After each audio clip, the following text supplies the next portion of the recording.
6 o'clock. Good morning, live from the Circus Sports at the Mid-Kentucky Downs studio. I'm Justin Hawkins. The Titans training camp resumes today at the Vanderbilt Health Football Center as the team prepares for the Seattle Seahawks to come to town this Sunday for the preseason game number 2 and joint practice this Friday. Over the weekend, the Titans put both edge Jalen Harrell tore his ACL and rookie tight end Jaron Kanak, who tore his pec in Thursday's preseason game against the 49ers, on season-ending injured reserve. The team then signed tight end Matt Lauder and running back Dominic Richardson to the roster. In NFL news over the weekend, yesterday, 7-time All-Pro linebacker Von Miller is signing with the Dallas Cowboys. Miller's coming off a 9-sack season last season with the Commanders and will enter year 15 in the NFL this year.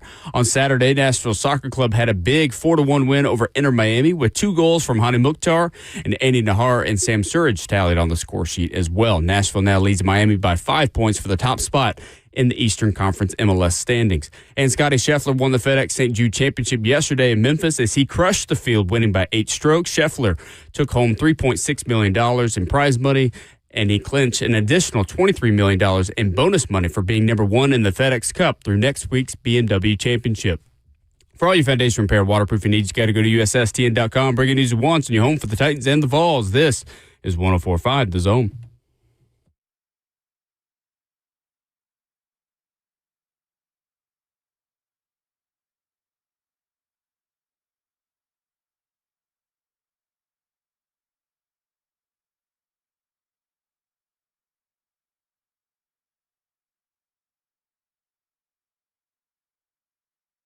Preseason Week 2 begins today from the Vanderbilt Health Football Center on a very humid and stuffy Monday morning. Welcome in to Ramon and Will. 615-737-1045 is our number. The Titans hit the practice field again on Saturday, an off day Sunday, and are back out here this morning, all gearing up for preseason game number 2 and joint practice number 2 against somebody else, the Seattle Seahawks, coming to town this week. 615-737-1045 is our number. We've got a lot on that. We've got Tennessee and Vanderbilt scrimmage nuggets. We've got Stephen Godfrey talking college football at 8:20. And Nashville SC kicked some butt, some Miami and Messi butt over the weekend. He is Ramon Foster. I'm Will Bowling. Kirby Allen Kirby, present and accounted for. Justin Hawkins back at our 104.5 The Zone studios on this Monday, August the 17th. What's up? Not much, man. Happy Tuesday. Happy Muggy Tuesday, man. You mentioned that coming in to this show. Goodness gracious, I didn't realize it would be like this early. But what made you not think it would be like this? Trying to take the day as it come, Will. That's what I get for trying to think the day would take care of me, man. But no, I did. I brought us a fan this morning, a little stationary fan, so we can get a little even breeze going on over here at the desk that we're at. And we're at training camp. What more can you ask for? Week 2. Interesting from a player perspective because now it gets ramped up just a little bit more this week, man. The opportunities become lesser and lesser in order for you to prove yourself on making the team. And for the ones who are fighting for spots or fighting for starting positions as well, we'll see how the coaches delegate, I guess, reps. It's usually the only way you can tell who's winning the spot, who goes first, how long they're in there, which group they're with. But these opportunities, man, that I think you may get the first tune-up of the saxophones this week, Will.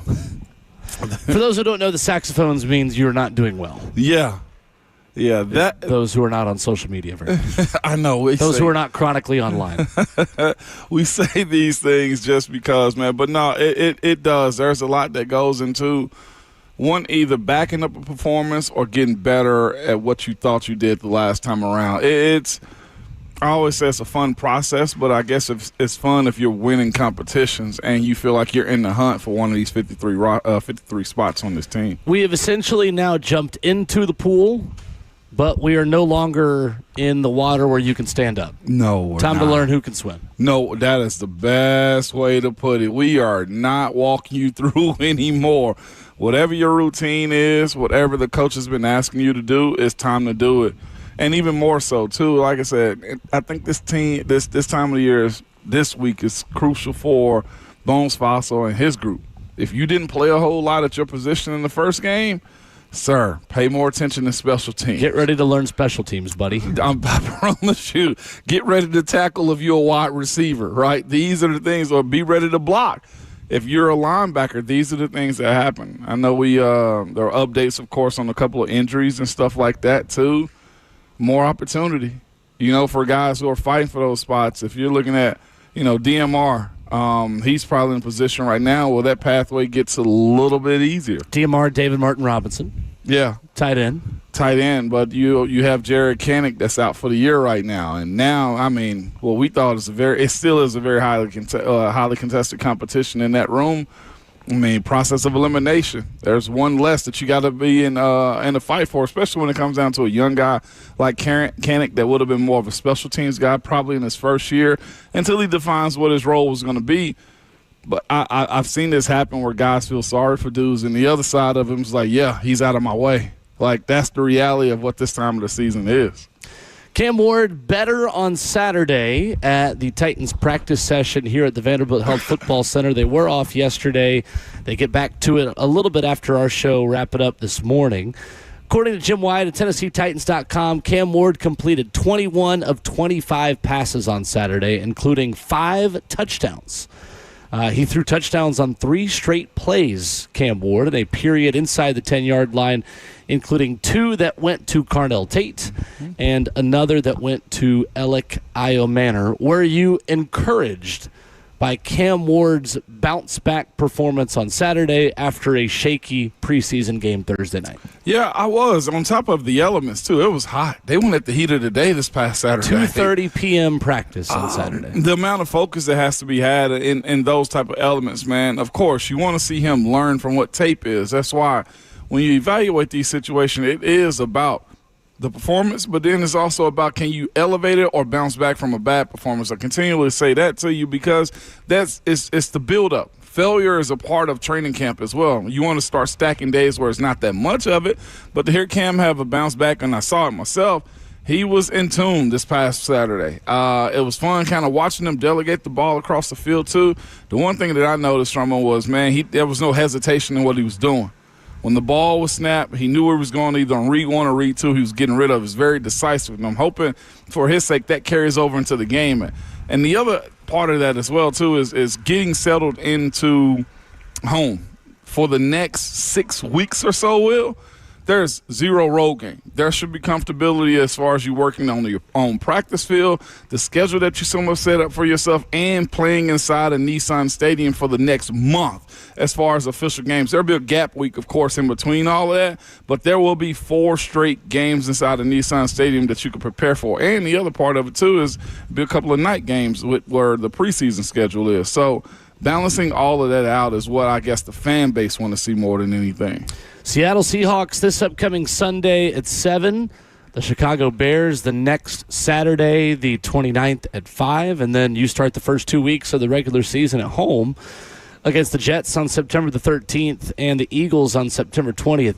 The next time the Tennessee Titans play football outside of Nashville, Tennessee, is in New Jersey on Sunday, September 27th. Jeez. That's the same weekend that Tennessee plays Texas. So remarkable. Think about all the answers we get to big questions we have about the 2 big football teams we discuss, the Titans and the Vols, by the time that day rolls around, by the time we get back in a plane and go watch the Titans play somewhere else. Yeah. By the time the white jerseys even go back on. I mean, there is a lot that's going to happen between now and then, and it is a good point that with a team that is as young as it is, that routine and the ability to just stay home and work on you until then is potentially very significant. It is. It's just like, I guess going to preschool before going to kindergarten. Like, that's what this is right now at this point. Get comfortable. Preseason.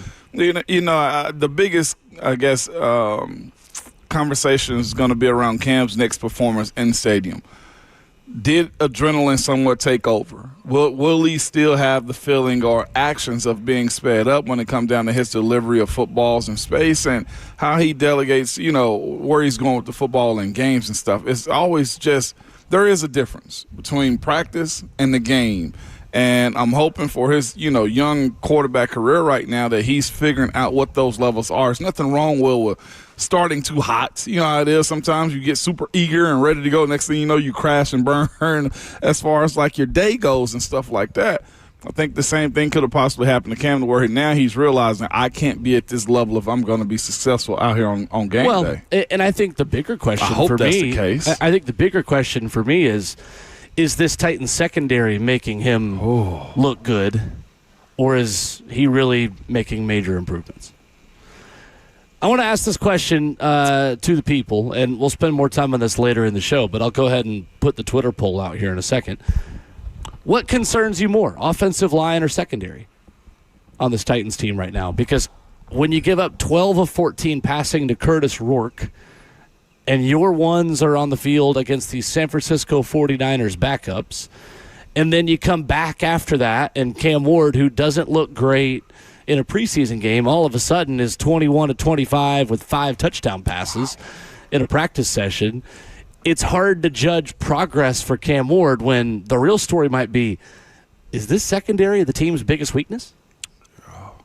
Work in progress. Not to say that's the end of the world, that a new system on defense is also taking some time to fit together and all those puzzle pieces make sense, but I think as we sit here today, Ramon, in mid-August, I may be more concerned about the secondary than I am any other part of this football team. I think with the performance of some of the free agents that came in from the secondary position, you most definitely ask that question. The one thing I would say is the difference. I ain't going to say it's the difference, but the biggest conversation was the one offensive line I thought for the most part were really, really good, and that'll be the main topic of conversation throughout the duration of the season. The secondary were the guys, the starting secondary, at least on the corner side, were the ones who was kind of giving up passes. Specifically, when you look at Cordell Flott's situation. Like, we do have to evaluate his situation. One, you're a veteran. That was a rookie that was working up against you, Dejon Stribling with the San Francisco 49ers. That case does not get easier this week. Teams, even this time of the year, are going to test you. Hey, you might even have Coach Sal and his staff asking, test them. Like, that's what this joint practice can be about. That's what this game can also be about as well. And for that group to just kind of slow bleed, over the duration of the first and second quarter and not get off the field, not really have any real pass breakups, or the fact that you mentioned Curtis Rourke was throwing over the middle of this defense. He's thrown everywhere. He was. And just making it happen. I'm siding with, I think the secondary got to answer questions. Not just that, passes going to be given up, right? Sacks will be given up. Incompletions will happen at almost any position. I think the biggest concern that I had was, where was the resistance? There was no contested, breakup, put your foot in the ground and break up. Now, the other part of this is we're watching this book be written in real time as far as what this defense is going to be like this year. Are you okay with living a life like this as a Titans fan or as a coaching staff where bend but don't break plays a huge part in it? Because getting to the red zone, they held their own. It was the middle of the field where you're giving up chunk plays. The issue that I have there is what happens when you meet a team that knows how to execute well in the red zone, you're allowing them to walk it downfield. Really, last season was the only time that in Robert Saleh's time as a defensive play caller in the NFL was his team a bend but don't break defense. Because statistically, we'll take a look at this a little bit more deeply later in the show. That's never really been the MO for Robert Saleh defensively. Last season, his San Francisco 49ers defense was 25th in the league against the pass, but 13th in scoring. Other than that, they've been second, third, fourth, first, 11th against the pass, and then a little bit worse in scoring, which would tell you that you're not really a bend but don't break defense because you're not really bending. You're just giving up some points every now and then. So interesting the way that all the puzzle pieces, again, fit together. And it's August 17th. I mean, that could have exposed weaknesses that allow things to be improved upon here, and maybe guys wake up a little bit because they're like, oh, wow, we're behind the learning curve a little bit and where we would like to be as a secondary. And perhaps that's the kick in the tail they needed, was going to San Francisco and having Curtis Rourke kind of dice them up a little bit. But the reality is that Curtis Rourke diced them up a little bit, and now every time we watch Cam Ward have a good day of practice, it's going to come with the question of, well, is that Cam, or is he playing against a bad secondary? And I think we're going to find out those answers sooner rather than later. No doubt. 615-737-1045 is our number. Ramon mentioned one of the season-ending injuries for the Titans. There was a second one announced by Robert Saleh over the weekend. We'll tell you the corresponding roster moves the Titans made as they lose 2 players for 2026. And look around the NFL with a busy slate of preseason games taking place over the weekend. Who stood out and who wasn't great? We will talk about that live from training camp at the Vanderbilt Health Football Center. Ramon Foster, Will Bowling, 104.5 The Zone.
The unfortunate reality of NFL preseason is that as soon as games begin, guys get lost for the year. And then you got to make some roster moves, and that is exactly where the Tennessee Titans found themselves as they got home from San Francisco, California. Ramon Will on 104.5 The Zone, hour number one to kick off the brand new week from the Vanderbilt Health Football Center. We are hoping that the fan that Mother Nature has turned on stays at least on low for the rest of the morning, because this breeze feels nice out here on the SeatGeek Terrace. So I was wondering, what is this breeze? Like somebody turned on a fan. Feels great. Yeah, this is good, man. I'll take this all day long. That kind of kills some of the humidity we were dealing with just now. Robert Saleh said over the weekend that edge rusher Jalen Harrell has an ACL injury and tight end Jaron Kanek on his one special team snap against the San Francisco 49ers suffered a pectoral injury. Both players are out for the season. So the Titans signed tight end Matt Lauder and running back Dominic Richardson, placing Jalen Harrell and Jaron Kanek on injured reserve over the weekend. Lauder played college football at Boise State, was signed by the Raiders as a UDFA after the draft, and was waived earlier this offseason. Richardson is an Oklahoma State Cowboy, Baylor Bear, New Mexico Lobo, and Tulsa Hurricane, who was signed by the Cowboys as a UDFA after the draft. He was later waived as well. Tony Pollard, Nick Singleton, and Jacob Martin all dealing with minor soreness. Robert Saleh hopeful that they should all be back this week when he spoke on Saturday. Really sad, though, for Jalen Harrell, who was coming on last season, was really, I think, going to have a role to play on this defense. And Jaron Kanek, who was heading into a rookie year looking to contribute in his first season at tight end. Man, first with Jaron Kanek, for him in his rookie year not even get a real understanding of what the NFL is and his role as a later round draft pick as well, these opportunities, man, get real thin for a guy that hasn't had any game tape. Like the promise of, hey, we'll believe in you next year kind of goes out the window a little bit. Like it's on him to stay around, stay familiar with his teammate, with his coaches, man, and get back as strong as he possibly, as quick and as stronger as he possibly can. Because this league keeps moving. That's what is the harsh part for a guy like Kanek. There's no tape, Will. And I feel like in the position that he's in as well, figuring out what position is he? Do you want him to be a tight end? Will he morph into a fullback type of role? Is he just a special teams guy? And more than anything, he gets zero opportunities to have that this year. Like there's a lot of, just – a lot that goes into what happens in a person's career, especially on the sports side of things. And this type of injury as a rookie, as a non-high draft pick, man, it's not just this year where you're sight unseen. It's next year as well, because there'll be another Jaron Kanek type next year, whether it be, at that position, tight end / fullback / special teamer, or just if they decide to go get somebody at a higher round. Like there's a lot that goes in there. Who maybe could make this roster now who you think might have been on the outside looking in with Kanek no longer a part of it in the 53? I would say DMR, David Martin Robinson. I think so, too. I think it makes a stronger case for him now. I feel like the athlete that Jaron Kanek was kind of may have overshadowed a little bit what DMR could have been on special teams. And now, as I said, the harsh reality of it is, if they're good friends, awesome. Support him as far as Jaron Kanek goes, but he's got to fist pump himself like it's just more opportunity for him now. Either him, Kendall Brooks at safety, one of the other undrafted players on defense at linebacker or safety, Dorian Mausi, could really benefit from this as well. And, Jalen Harrell in the same exact situation at defensive end. If you're picking two players at this point who you feel like may move over that line, I think you'd probably start with those two that we mentioned, David Martin Robinson at tight end and also Dorian Mausi at linebacker. David Martin Robinson, though, I would classify more as a special teams player than I would a tight end, simply because of the usage of tight ends in a Brian Daboll system, which is low. Yeah. and again, you got two guys that can either pass catch or block at the line of scrimmage as well between him and Bellinger. And you find yourself asking, what is David Martin Robinson's role? And it might be more of a blocking tight end, but that pass that he made in this past game most definitely opens up his playbook just a little bit more with the catch and hit that he took in the 49ers game. But these guys right here, with the non-starters, they got to go earn their hay on special teams. And that, to me, is where punt protection, kickoff coverage, et cetera, is in his favor more so now. Saw some questions on social media from Titans fans who were curious why they signed another running back, considering the depth they already have in Randy Jordan's room. That's because they only had 3 out here for practice on Saturday who were healthy enough to be on the practice field. And there are no major concerns, according to Robert Saleh, about Tony Pollard or Nick Singleton. You just need camp bodies to get you through. That way you are not asking too much of either the guys who are healthy enough to be out there, because that's a lot of snaps in the heat for Julius Chestnut, Tajay Spears, and Michael Carter the other day. But as these guys start to get tackled, Ramon, you're going to be a bit more cautious, and especially guys like Tony Pollard and Nick Singleton, who you are very confident have spots on this 53-man roster. You're putting them in bubble wrap. You are putting them in bubble wrap, and not only just that, but after the first game, you see what Tony Pollard and Tajay Spears are capable of as well. And there are so many hits that the running backs need to take on their bodies. So I'm with you. Like, you hate to call these guys camp bodies, but it is just that. If they flash and show a coach they deserve to be on the field longer, whatever the case may be, then state your case. These guys aren't hating this opportunity to come into an NFL training camp. It's just you have to protect certain items in the preseason. I do think Tony Pollard is one of those guys. And besides, they're going to have joint practices. That physicality will happen with a guy like Tony Pollard at some point, hopefully on Wednesday, where he can feel it so he don't have to play in the games as well. Then I look at these 2 positions that they just brought in. Again, you look at Kennick's role. Kennick's role's a special teamer guy. I guess he's a tweener is what you would have called him as far as special teams go, and his position. I don't think he's a tweener. I just think he is a special teamer. Yeah. And the running back position that they brought in, I think that's probably filling that role for Coach Bones Fossil, too, to have a guy that's capable of filling in Kennick's, missing spot. It could be that Julius Chestnut is the player who makes this 53 instead of Jaron Kennick. He had a real good tackle this weekend, too. I mean, that's his specialty. That's the way the math works this time of year. You're not simply replacing a tight end that got hurt with a new tight end on the 53. It might be a running back or a safety or a linebacker. For sure, no doubt. And it's just fresh quality bodies, too. Over the weekend, a full slate of preseason games. I caught a lot of highlights. Not that I was spending a ton of time sitting watching Ty Simpson light it up for the LA Rams against the Kansas City Chiefs. I'd say the game I watched the most, though, over the weekend was Bills and Panthers. Did you? Considering new Highmark Stadium was being opened. Just was curious to see what the stadium looked like, and it looks a lot like Tottenham. Does it? A lot like Tottenham Hotspur Stadium, where the NFL plays games in London every year. By the way, I saw a little bit of the conversation around their stadium. I didn't. After hearing about the glass, I didn't There's plexiglass on the entrances to sections, for those who haven't seen that, and a lot of obstructed views. It didn't look that bad. I mean, you can see through it. It is like, depending on how tall you are in your seat, the split glass look that you can get from either looking over the glass or under the glass, I can somewhat get that.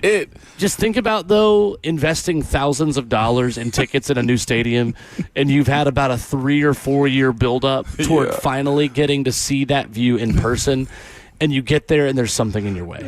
I get it. You'd be calling your ticket rep so fast, and I would be too. I think anybody would. Yeah. Like, what the heck did you sign me up for? Yeah. What the heck did we sign ourselves up for? There was a Bills fan. I heard him do an interview behind it. He was like, "Hey, look, I'm here because it's preseason. If these were my seats here, I'd be kind of ticked off as well." And I was just like, "Dang!" Like, to your point, you wait all of that time for this new Cadillac of a stadium, and here it is right now. You got to already put it in the shop. They're not going to change the glass, in my opinion. I just think you're just going to have to deal with it because teams know you're going to be inside of that stadium or just sell your tickets off. Yeah, and it's not just the glass part of it. I mean, there are other seats that have the upper deck jutting out in front of their view where they can't see through stone or whatever the actual stadium decks are made out of. It's not exactly the fan base that you want to do that to. No, they are a PR nightmare for a brand new building that's supposed to solve problems. And I mean, to me, it appears, and again, it's social media. You hear all about problems and rarely as many solutions on social media, but sounds like it's creating more issues than it is solutions. I just don't know what they can do about it other than giving money back, like at this point. And again, the engineers are supposed to have those types of answers. and not create those types of problems, man. Goodness, who would have ever thought that the case? The game that I watched most of, though, it was two that kind of popped up a lot more for me. It was, of course, the Ty Simpson. He's Hall of Fame caliber already. 21 of 25, 190, 2 touchdowns, no picks for Ty Simpson. He was cooking, though. In the preseason, he was cooking. I cannot lie to you. It looked good for a preseason game. And the other one, man, who do I need to go fight? Okay, at least have a conversation. I'm not fighting. Okay, who do I need to go have a conversation with and figure out why Cleveland Browns just are on my algorithm right now? Yourself, because you like so many tweets making fun of them.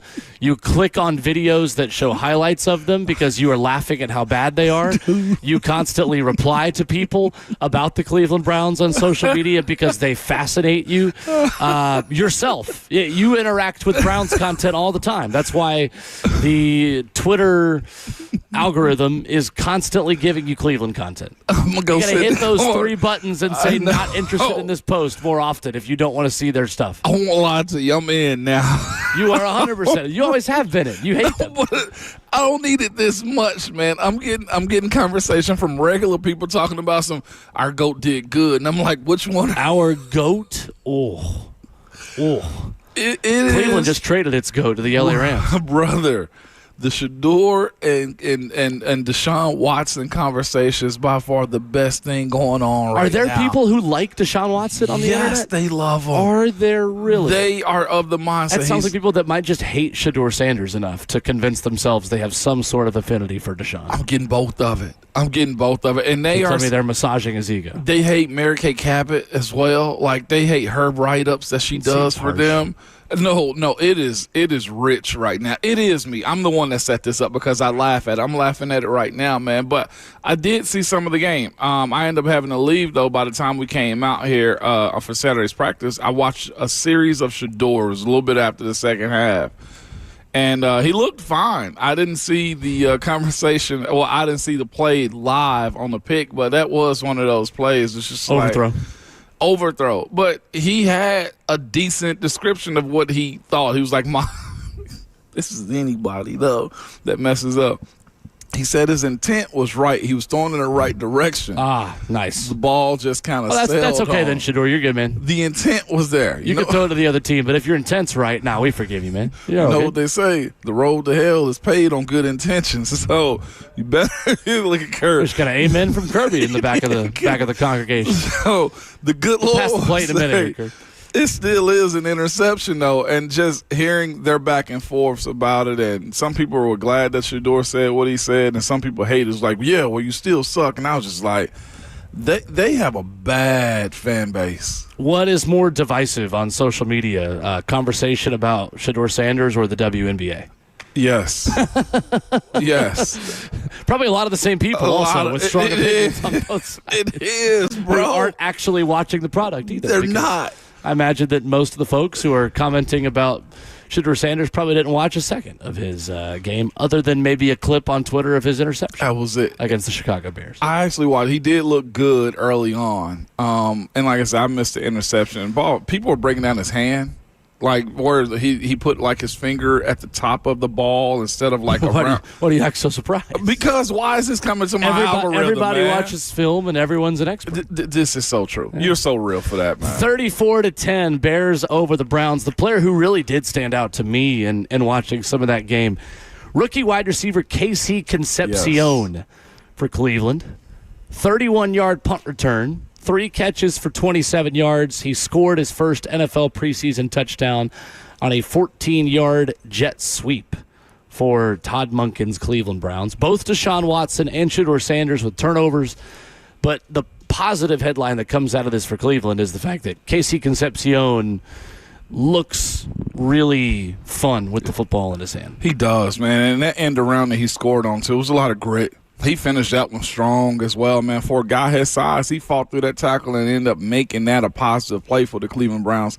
He does look it. And they got some good parts about him as well. It's just they got the silliest, dumbest quarterback controversy, I think, in all of sports right now. They have like 5 quarterbacks.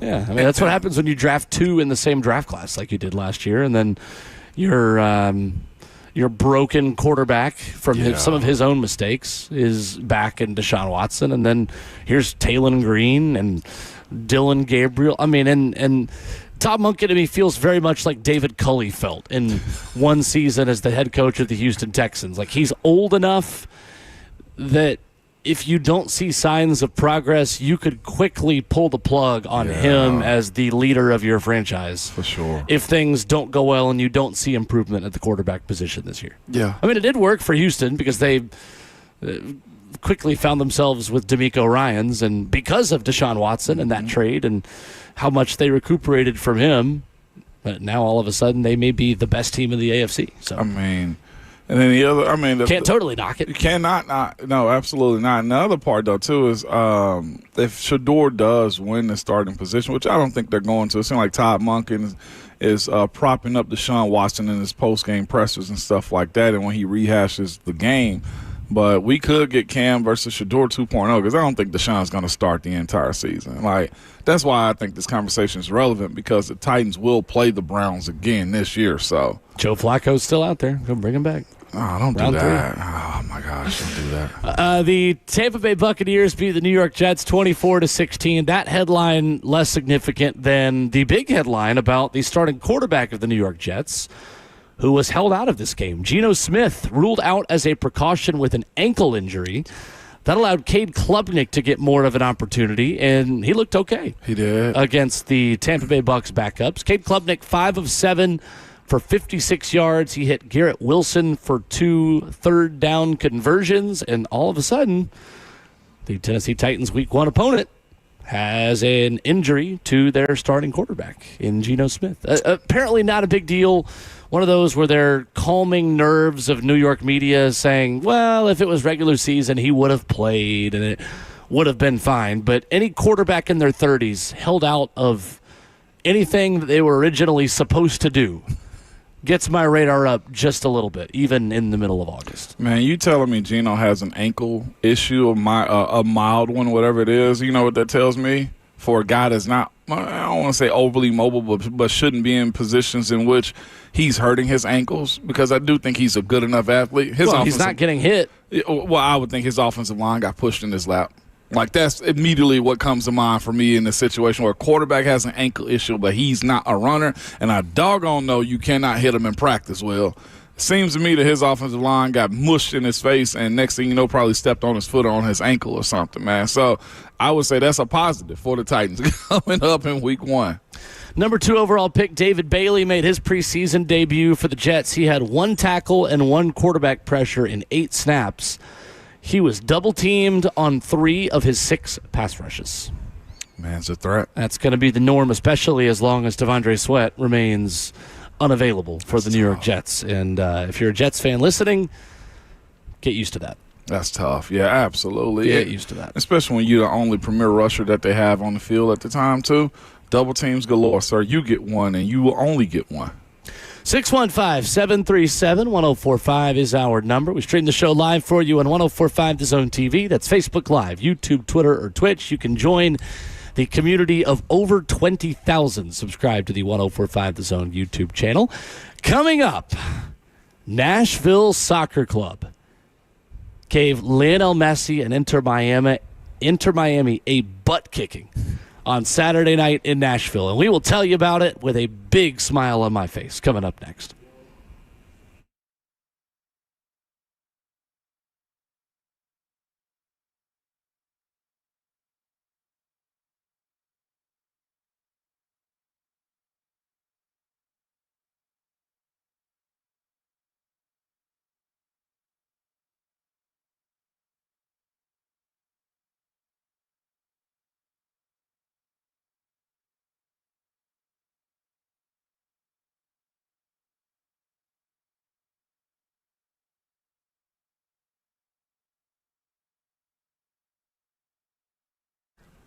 It's Ramon Foster, Hill of Plumbing, Heating, Cooling, and Electrical. Good people, we hate dealing with those issues whatsoever. Whether it's somebody who messed up the toilets or plumbing around the house, your HVAC and this heat is just unheard of, or an electrical emergency that you need a quick fix for.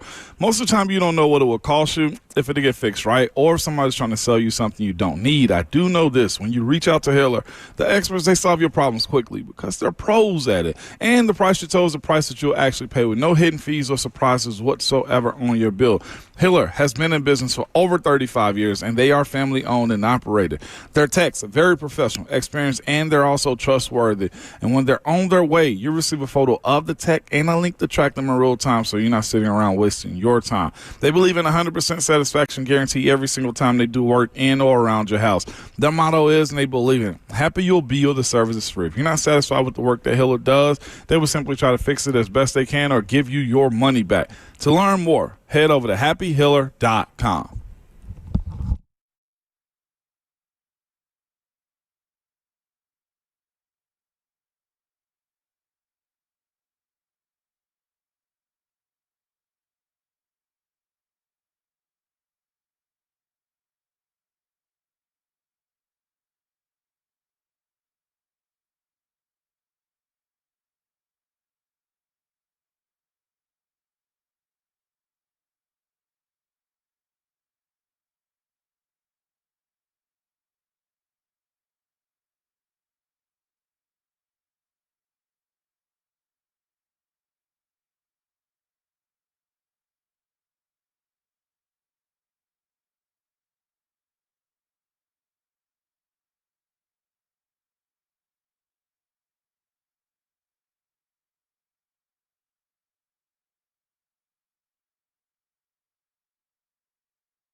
Preseason in the NFL continues, which means in college football it is scrimmage season. We've got nuggets for you on both Tennessee and Vanderbilt and what reporters are saying after scrimmages over the weekend. May have given us a glimpse into who both teams are going to start at quarterback when they open the season in week 1. 615-737-1045, our number. We'll get to that in a minute. But first, we got to talk about the soccer team. Soccer team. Nashville Soccer Club 4, Inter Miami 1. The boys in gold are lonely at the top. 5 points clear now of Lionel Messi and Inter Miami at the top of the MLS standings. 43 points at this point of the season as we enter the stretch run. The season will go through November, by the way, for those who don't know. So we do still have a long way to go. But this was a statement over the weekend. Andy Dahar with the opener on Elias Saad's first MLS assist. Talasco Segovia equalized. It was 1-1 at halftime.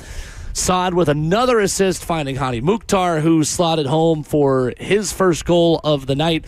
Christian Espinoza and Reed Baker-Whiting with a beautiful combination to find Sam Surridge, who had a little backheel flick by Rocco Rios Novo, the Miami goalkeeper. And then Brian Schwacke, the Nashville goalkeeper, gets an assist.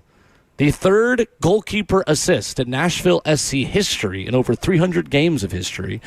As he goes long for Hani Mukhtar, Rocco Rios Novo, the goalkeeper for Miami, totally out of his depth, slips, falls. Hani Mukhtar scores the easiest goal of his Nashville SC career. It was 4-1, and this game was over. Despite Inter Miami's best efforts to complain to the referee, as they do every time they take the field, where literally Rodrigo de Paul, their Argentine midfielder, at one point pointed to the star above the logo, saying that they are the MLS Cup champions, and asked the ref, "You don't have any." Brother, he is not eligible to be given championships. So I don't know why that's of concern to you. This was a rout. This was a totally deserved victory. This was a pro-Nashville crowd booing Miami, chanting Cuatro Uno as it got over. This was a banner night for Nashville Soccer Club, and I enjoyed every single second of it. I hear it. I hear it in your voice right now, Oh, it was fantastic. Absolutely fantastic. It was cathartic in a lot of ways to vanquish the demons of the pink team and some victories that they've had over Nashville SC. Nashville has absolutely had the better of them and is the better team between those two rivals this season. This is a far cry from what it once was here when Messi came into town. The first time. Well, the first time Nashville booed him as well. Well, but I felt like we had callers and people, spectators here that were excited to go see him and watch him. Not necessarily anti-Nashville SC, but most definitely seemed like, hey, he was the star of the show. And now I see that transition into it's like, no, he's the ops. He's the enemy. We appreciate your greatness to this game of soccer, but we are Nashville SC fans. Well, the one question I have to ask you, though, when it comes down to a goalie assist, like in basketball, I think rare. you get one dribble, maybe two dribbles, if I'm not mistaken, before your assist goes away. He kicked long, I'm guessing, and Hani Mukhtar took it down at what point? Like, was this just an overplay, you said, by the goalkeeper goalie? Completely messed up for Miami, Rocco Rios Novo, So, who came into the season being the backup because they signed Minnesota free agent Dane St. Clair, who is really, really good, or at least was really, really good, and he has been really bad for Miami this year as well. Goodness. I'll show you the video. Yeah, that's what I was about to look at right now. It was a total mess up by the Miami goalkeeper. Oh, my God. But, I mean, it was clearly an assist because Hani was right on the ball from the assist. I mean, it was not like he had to dribble it very far. He just ran onto it because the goalkeeper was miles from his goal and slipped and did not touch it. So here you go. Well, we're going to watch this in real time. Our audience, sorry, it's an audio medium, but over the top, goalkeeper totally slips. Hani runs onto it outside the 18, two dribbles, and I mean that's easy. Two dribbles, that's easy. And there's no rule that says you have to have a certain amount of dribbles or not a certain amount of dribbles. It's not like the NBA. Okay. I was just checking in on that one because you mentioned a goalie assist, and I'm thinking to myself, well, that's a long stretch. As far as him being able to get one of those, man, just another tip of the cap of the goals. And I guess when you're good, good things like this happen. You ever just notice like how good teams get out of games? It's like, man, how did this happen? How did they win? Well, it pays the cost to be one of those teams, man, that work at every little small thing. To see them come back from this mid-season break from FIFA to be in a position that they are right now. Of course, they dropped one. Was it in Jacksonville? Orlando. Jacksonville doesn't have a team. Yeah, or Orlando. Yeah, I mean, Jacksonville shouldn't have a team in general, okay? If we can just throw that out there for free. But with that being said, though, man, glad to see the boys in gold continually on their run. It was good. Sold-out crowd of over 30,000 in the building, and Nashville in the top 10 in the league in attendance this year. And we got that question on YouTube of stuff about that. But and Jay Lou makes a good point. Says, shout out Apple TV allowing local radio broadcast options. Lucas was phenomenal. That's right. Oh. You can watch with our broadcast audio, whether Lucas and I are on the call, with home radio under languages for home games. Yeah. So you can sync our radio broadcasts up on the Zone for any home broadcasts, and we'll be on the call again Saturday when Nashville hosts Columbus. They do go on the road to Jersey to play the Red Bulls on Wednesday, but back at home next Saturday to face the Columbus Crew. Is this the best season Nashville SC has had, or a continuation of last year to this year? No question. Last two seasons. This is the best season that any team in this league has ever had, because they are on pace to break the all-time points record in a single season in MLS. Yeah, that sounds good. No team has ever had 75 points in a season, and they are on pace for 79. And Coach Callahan's been a part of this for how long now? Is it 3 years, Will? This is, yes. Yes, 3 years. This is the third So year. this change was necessary, and how he came in here and incorporated his style of play. And you've kind of said this is more of an international play that they're playing with right now, and not just in sets, but they got a team that can get up and down the pitch better than most in MLS. I think Saturday was the most talented match in Geodis Park history for Nashville SC. Wow. I think those two teams, that is as much talent as there has ever been on the field at one time in that stadium. And I think you can make an argument that is one of the most talented Nashville SC starting 11s ever that they put out there. Yeah, I think it's very close to their best starting lineup. Patrick Yazbek is coming back from injury. He's, I think, getting closer after suffering a quad injury in early May against Tigres and Monterrey in the CONCACAF Champions Cup.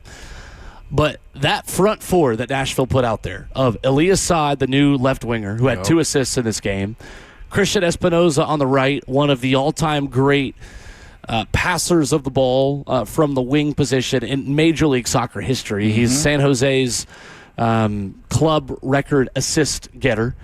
And then Hani Mukhtar and Sam Zurich up top. Sam, who scores his 50th MLS regular season goal of his career over the weekend. Hani Mukhtar, who's going to have a statue outside Geodis Park one day when he's done. That is as good of a front four as there is in Major League Soccer. But what I like about Nashville compared to Miami is there is more balance to Nashville's team than there is to a Miami team who has attackers who don't defend, but then now has bought all of these midfielders who can't run anymore at this point of their careers. No doubt. So Miami has defenders who aren't as good at defending 1v1, yet they ask their defenders to defend 1v1 so much because Messi and Luis Suarez walk.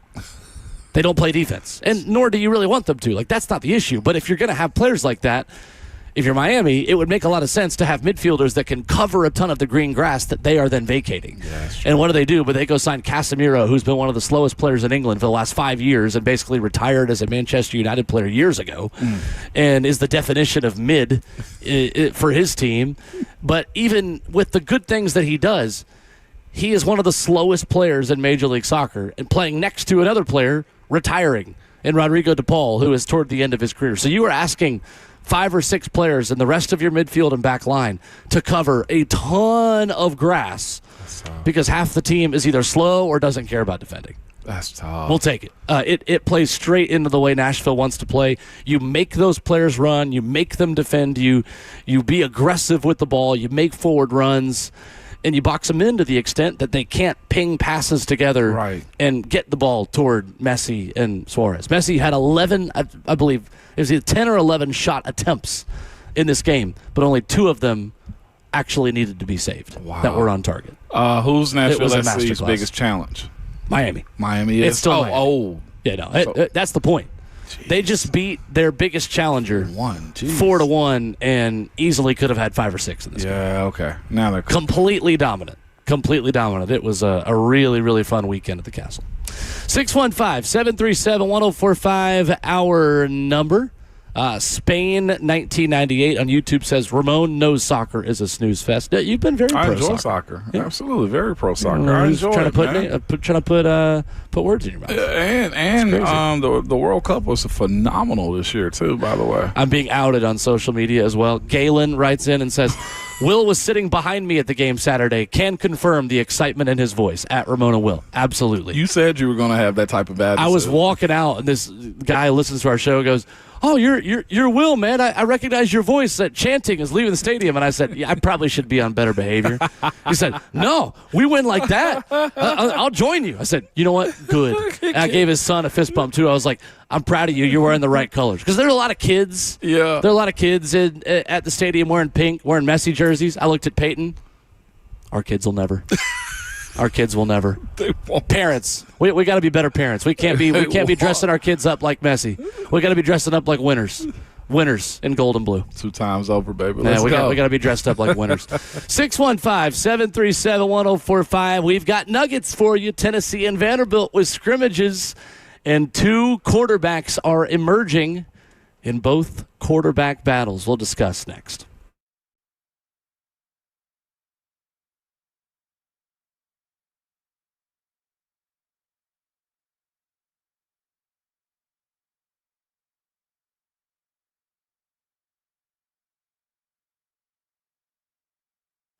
For over 50 years, Brentwood Jewelry has been proudly serving the Brentwood community with exceptional style and exceptional deals every day. What's going on? It's Will Bowling. As a family-owned and operated business spanning 3 generations, Brentwood Jewelry is deeply rooted in the Middle Tennessee community. From Salem's service in Special Forces to his sons serving as local firefighters, the Amamali family is dedicated to giving back. So in a time that is imperative to support local, do what I do and shop Brentwood Jewelry. Every step of the way during my wedding a couple of months ago, I was in the doors at Brentwood Jewelry. They make these processes so easy for you. Different price options, that advice on what's going to work, what isn't going to look as good with the different options you have. They are going to make the process stress-free when you're making big purchases and big decisions in life moments. 7012 Church Street East. They are located in the heart of Brentwood, just off Franklin Road. You can find out more online at brentwoodjewelry.com. That's exceptional style, exceptional deals every day for over 50 years. Online at brentwoodjewelry.com.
7:04. Good morning, live from the Circus Sports at the Mid-Kentucky Downs studio. I'm Justin Hawkins. Titans training camp resumes today at the Vanderbilt Health Football Center as the team prepares for the Seattle Seahawks to come to town this Sunday for preseason game number 2 and joint practice this Friday. Over the weekend, the Titans put both edge Jalen Harrell, who tore his ACL, and rookie tight end Jaron Kanek, who tore his pec in Thursday's preseason game against the 49ers, both of them on a season-ending injured reserve. The team then signed tight end Matt Lauder and running back Dominic Richardson to the roster. NFL news yesterday, 7-time All-Pro linebacker Von Miller, he's signing with the Dallas Cowboys. Miller's coming off a 9-sack season last year with the Washington Commanders and will enter year 15 in the NFL this year. On Saturday, Nashville Soccer Club had a big 4-1 win over Inter Miami with 2 goals from Hani Mukhtar, and Andy Nahar and Sam Surridge got on the score sheet as well. Nashville now leads in Miami by 5 points for the top spot in the Eastern Conference in the MLS standings. And Scotty Scheffler won the FedEx St. Jude Championship yesterday in Memphis as he crushed the field, winning by 8 strokes. Scheffler won $3.6 million and also clinched an additional $23 million in bonus money for being the number 1 in FedEx Cup through next week's BMW Championship. For all your foundation repair and waterproofing needs, you got to go to USSTN.com. Breaking news at once on your home for the Titans and the Vols. This is 104.5 The Zone.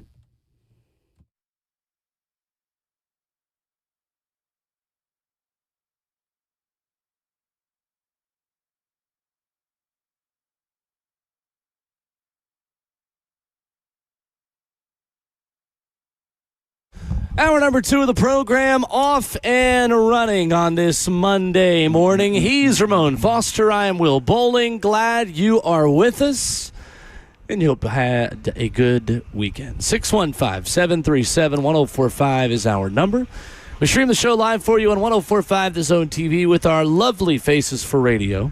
Facebook Live, YouTube, Twitter, or Twitch. So, we may have a leader in the Tennessee quarterback battle. Uh-oh. Faison Brandon flashed over the weekend at the Tennessee Neyland Stadium scrimmage. Austin Price at VolQuest writing, we start with Faison Brandon as he had the most buzz coming out of Saturday based off people we spoke with. He threw the ball well and made some big-time throws down the field. Adding that George McIntyre, the Nashville native, started strong in the scrimmage where he found Rodarius Jackson multiple times. Unfortunately, he had untimely drops from the receivers and tight ends that ended drives. He also dealt with bad snaps from the center during his series on the field.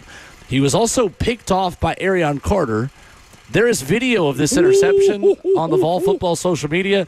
Nobody's blaming George for that pick. No. It was a diving, one-handed, tip-it-to-yourself, intercepted as you're falling down to the ground pick by Arion Carter. But here's the major concern for George McIntyre, courtesy of Austin Price. The main talking point coming out of it for McIntyre was he seems to be late getting the ball out, based off multiple people we spoke to in attendance for the scrimmage. Ramon, how significant of a lead to you does Faison Brandon have in the quarterback battle? I think he's gotten at least a horse's length, man. If that makes sense to you, probably out front just a good bit. The interception still happened. Like, I'm with you. If you guys hadn't seen that on social media, Arion Carter caught that and almost looked like he was diving into the ocean at the same time. Just fell flat on his stomach, ball cradled up off the ground. That was just a bad play. I mean, a great play by Arion and just a bad circumstance for George, that is. Here's, I guess, the conversation we have to have.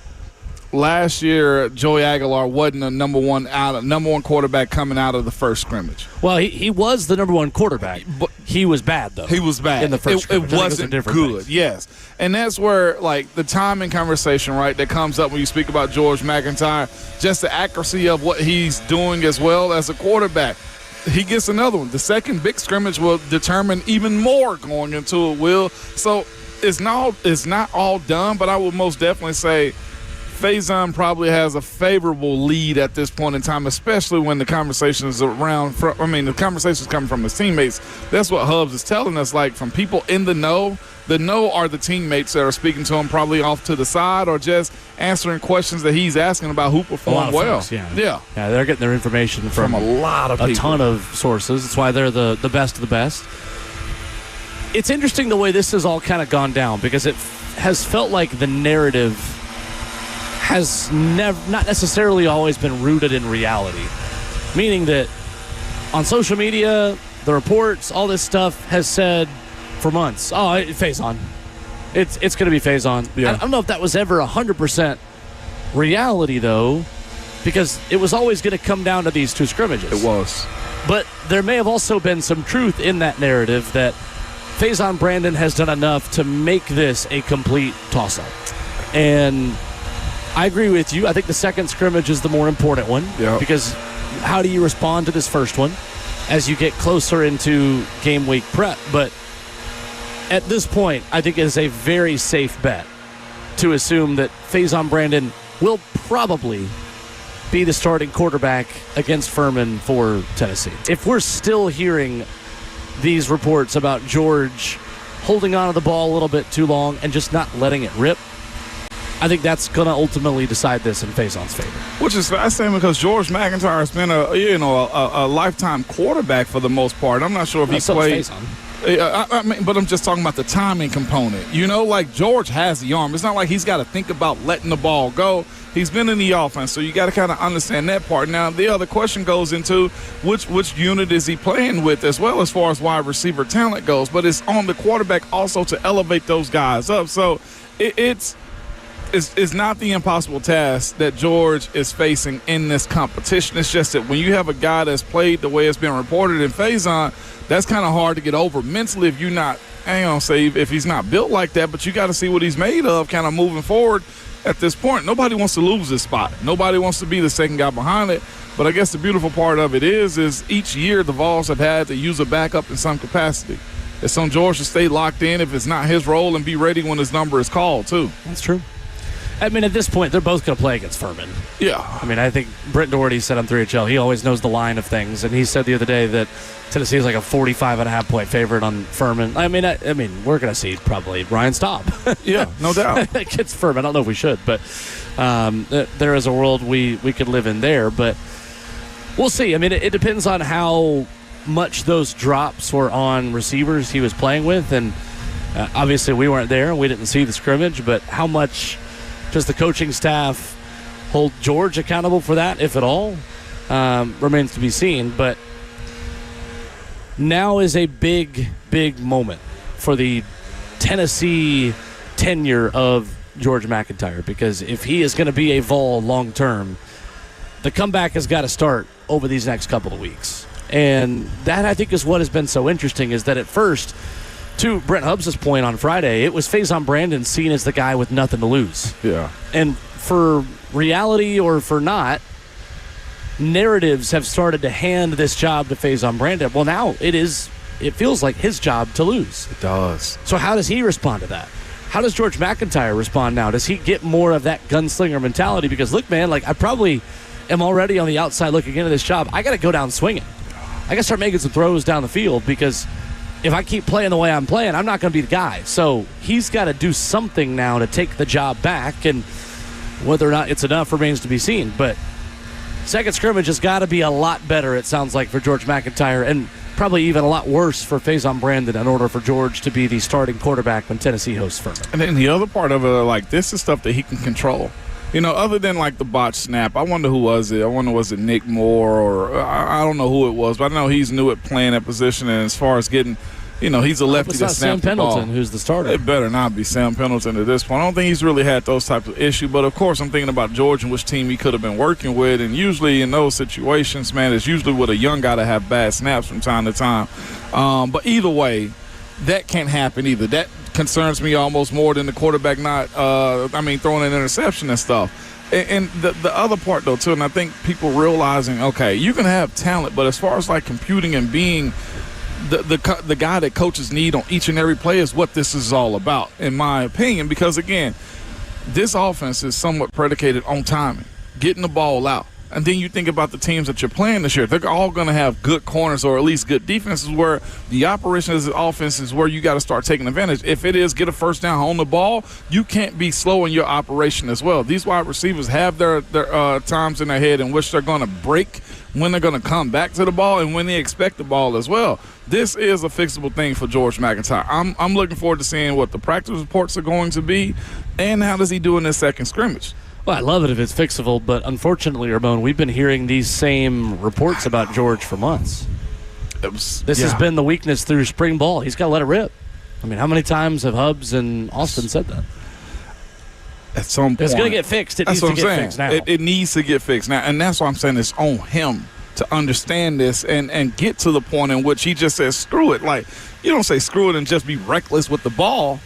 But, like, if he knows he needs to show the arm strength, to show the athleticism, put it on the spot the way he has before, like, now is the time he's got one of the best deep balls I feel like we've seen in a minute. And it's the timing of releasing it that's been the problem. And I won't say that shouldn't be the case, but I expect a lot from him. Some guys just can't get that down as the speed of the game increases. And maybe he does, maybe he doesn't. But, I mean, we watch a quarterback named Will Levis out here who still hasn't really gotten it down. Like, it just – for some guys, it isn't fixable. I'm not saying that's George, but I'm saying that at this point, in order for him to be the starting quarterback, things have got to change in his favor. And it's a speed offense. This was always the first big checkpoint of two big moments in the preseason that were going to define the Tennessee quarterback battle. It appears that the advantage goes to the true freshman in Faison Brandon. It seems like a real competition, though. Oh, I think it always has been. Yeah. It always has been. This was not one where you're going through a facade of a competition, but you really know in reality who's going to win it. This was always going to be decided on the field with practice and with scrimmage and with reps. And right now it just sounds like Faison Brandon has earned it. But you know what I hate? Is the secondary conversation off of who loses this. Like, in the back of everybody's mind, it's okay, well, he'll find a new offense next year or whatever the case. I hate because this type of guy would Ty Simpson this thing more often. Or it could be you're like Joshua Dobbs or Hendon Hooker, and you're not as much of a practice player, but when the lights come on and you can get hit and you can also make guys miss and they can't get you on the ground, you show on Saturdays, hey, no, I'm actually the guy. Yeah. I don't think this battle's anywhere close to done, even with who gets named the starting quarterback. If Faison Brandon goes out there and throws 3 picks in Atlanta against Georgia Tech, George McIntyre comes in and wins you the game, like, this could be a Joe Milton, Hendon Hooker situation. Yeah. A lot we don't know, but I think what we can tell you is, as of this morning on Monday, August 17th, Faison Brandon has a leg up and probably the inside track in being Tennessee's starting quarterback.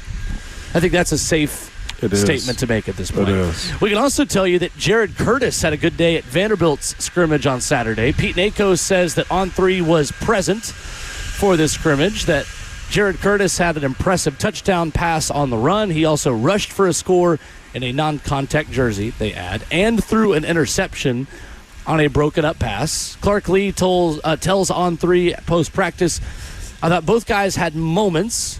He said, I thought Jared probably had his best day, just start to finish, which is really positive. He's adapting to college football. He's also playing against the defense and giving multiple looks, multiple pressure looks, and we're not holding back in practice. It has been baptism by fire for him, but it seemed to slow down a little bit today, which is positive. Clark Lee is not ready to name a starting quarterback yet. Blaise Berlowitz went 3 and out on his first drive, but bounced back, according to reports, with a touchdown pass to Old Dominion transfer Ja'Cory Thomas. And according to On3, Berlowitz got progressively better as the scrimmage went on.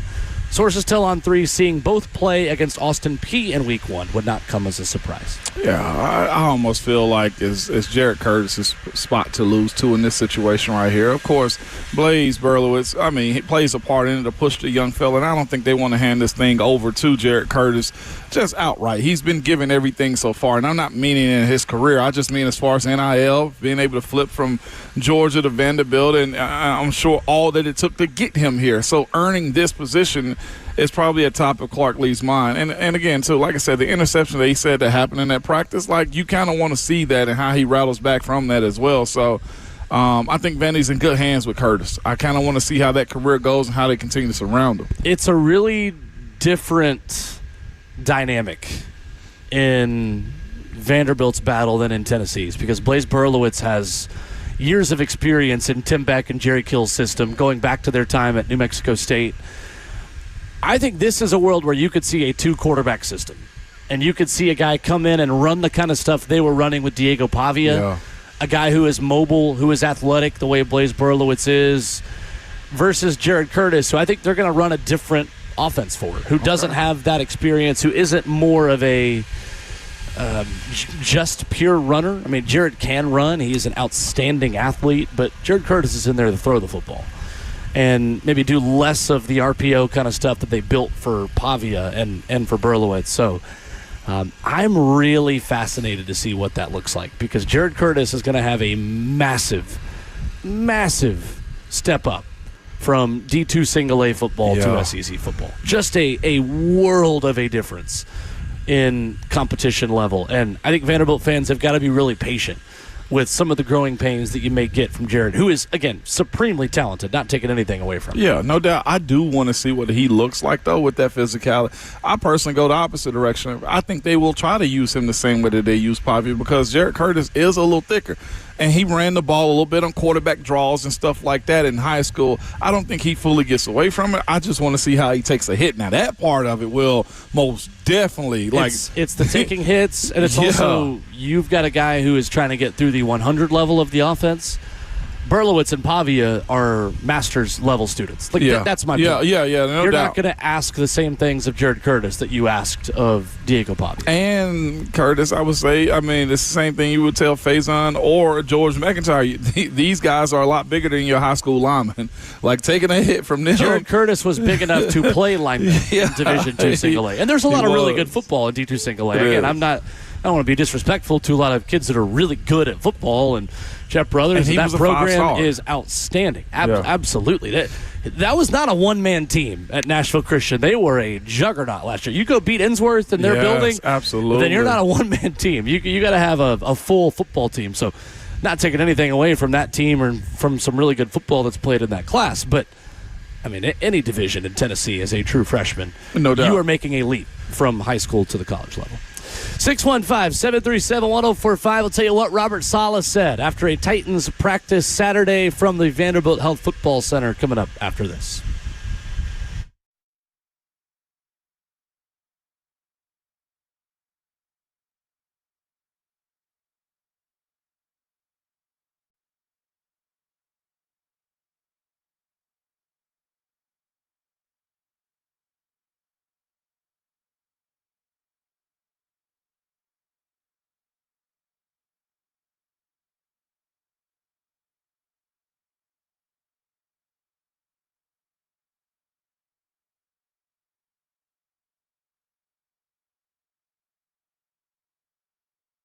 Are you dealing with flickering lights, faulty outlets, or a circuit that won't stay on at home? What's up? It's Will Bowling. Lee Company has your back.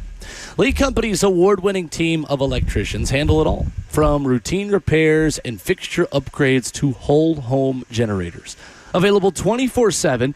Keep your home efficient and safe by contacting Lee Company online at leecompany.com. That's leecompany.com for professional electrical service. Look, if you're like me and you're not the best at fixing things around the house, you just get Lee Company out there. HVAC, plumbing, electrical systems, whatever's not working around the house, I promise you Lee Company can fix it. They've got over 80 years serving Middle Tennessee. They've been trusted since 1944. They're available 24/7 and will get out from one of their 16 community locations in Tennessee, Kentucky, Alabama, and Georgia in plenty of time to help you. You can contact them online at leecompany.com. That's Lee Company, all you need.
Monday morning, kicking off the week from Titans training camp on 104.5 The Zone.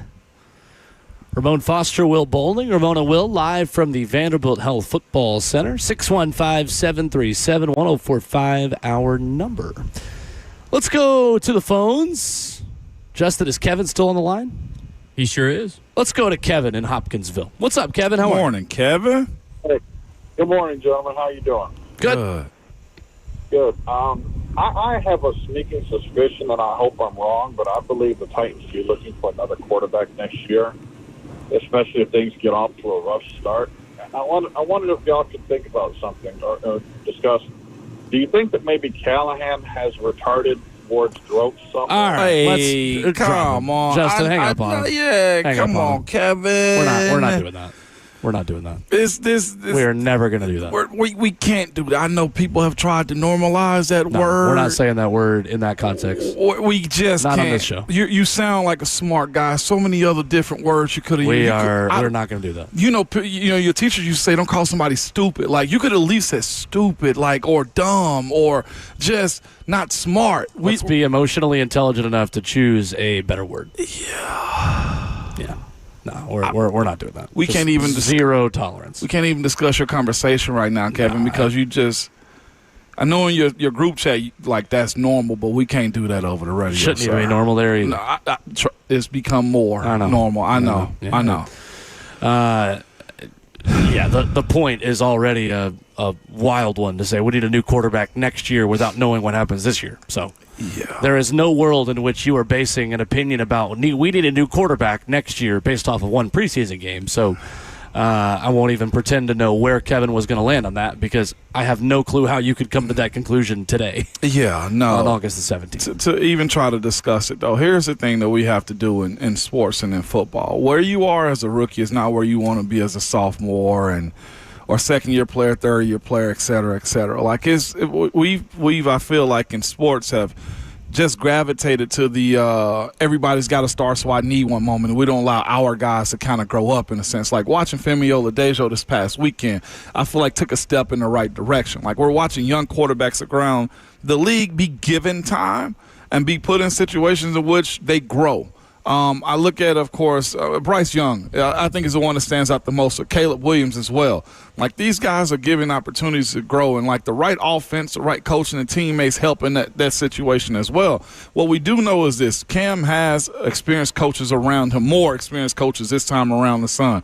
Getting this offense and understanding his level of play, the next step is something that has to be seen in real time. You can't necessarily say, "Oh, we need to abort mission right now." That's not the case. I can understand frustration and players having bad showings or reports that is all bad, or hey, he's not good because he's going against his own secondary. Like time on task has to be a part of this growth, has to be a part of the conversation as well. And we can't fall victims to the microwave society that we've become when we're talking about this thing like football, and specifically at the quarterback position. And I know Ty Simpson went out and had a great, awesome. This is still preseason. The season predicts itself. And successes will be tied to wins and losses. But, of course, this is two offenses within 2 years for a team that still will proudly tell you we're at the ground level on this development thing. A bad preseason game might be a part of Cam learning lessons he needs to in order to play better this year. Yeah. That's kind of what preseason is for. And we're not scheming. Everything is vanilla. If Cam Ward learns something now because he failed in August, that way he can succeed in September through January, I'm going to sign up for that 10 times out of 10. Yeah, 100%. Now, am I also a bit more concerned today than I was before the 49ers game because of that performance? Yeah. Sure, I get that. For sure. And I think Cam Ward is going to be harder on Cam than anyone else is. So I'm not saying anything he probably already hasn't discussed with Brian Daboll, but I did think Cam Ward had a good bounce-back day here at practice on Saturday in the heat against the Titans defense.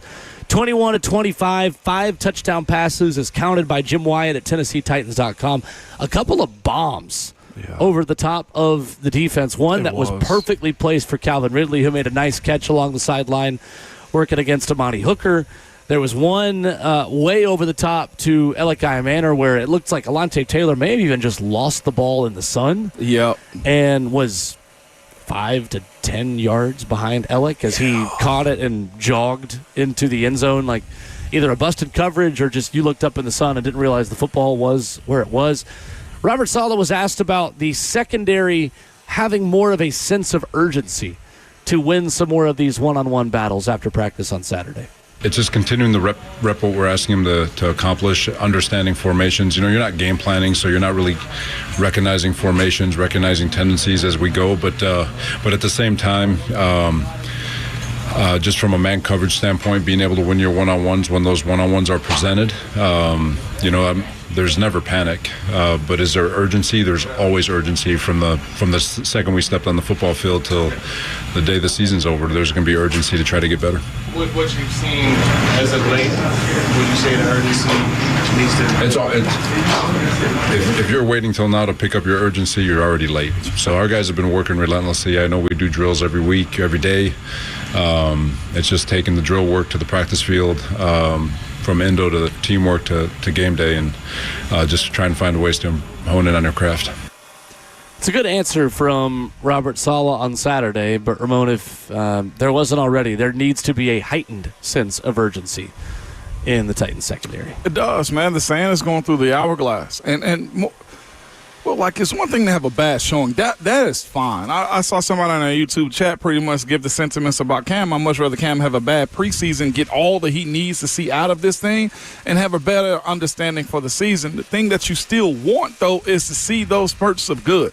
And more often, the later you get in the training camps, the more of those spurts of goods become normal. And that's where everybody, I feel like in Nashville, the Titans fans will be watching with a keen eye on how this secondary responds. In practice against the Seattle Seahawks, how do they go against them? Is it competitive? Is it more of the same that happened in the first scrimmage against the 49ers? And also, if that is the case, do you translate that over inside of your stadium? This is a new defense, and I don't want to continue to say that because these guys are pros, and you got to start picking this stuff up. You got to start watching tape. That is one thing they will have is more tape from last week. But even in your bad, Will, there needs to be some good that comes out of it. And from the last showing that they've had, and even hearing the conversation about Cam having a good day on Saturday, they got to step up. There wasn't much good from the secondary perspective that came out of the 49ers game. Right. Not for the starters. No, it wasn't. And that's, I don't want to call it unacceptable, but wins and losses are predicated on their ability to defend every blade of grass. Like, I've said this as well, like this defense and the bloodline of it, man, the heart of it starts on the front seven, 4 or 5. They have about 4 to 5 guys, maybe even 6 guys rushing. And getting home matters. But you still have your job to do on the back end of this defense. Cordell Fly, Alontae Taylor, like Kevin Winston Jr., being Amani in the right, Hooker. Amani Hooker. That's what I was going to say. Question. Being in the right position, Amani Hooker, like, I'm all for the adjustments of the new. But you've had spring, OTAs, workouts, you've had film, minicamp, etc.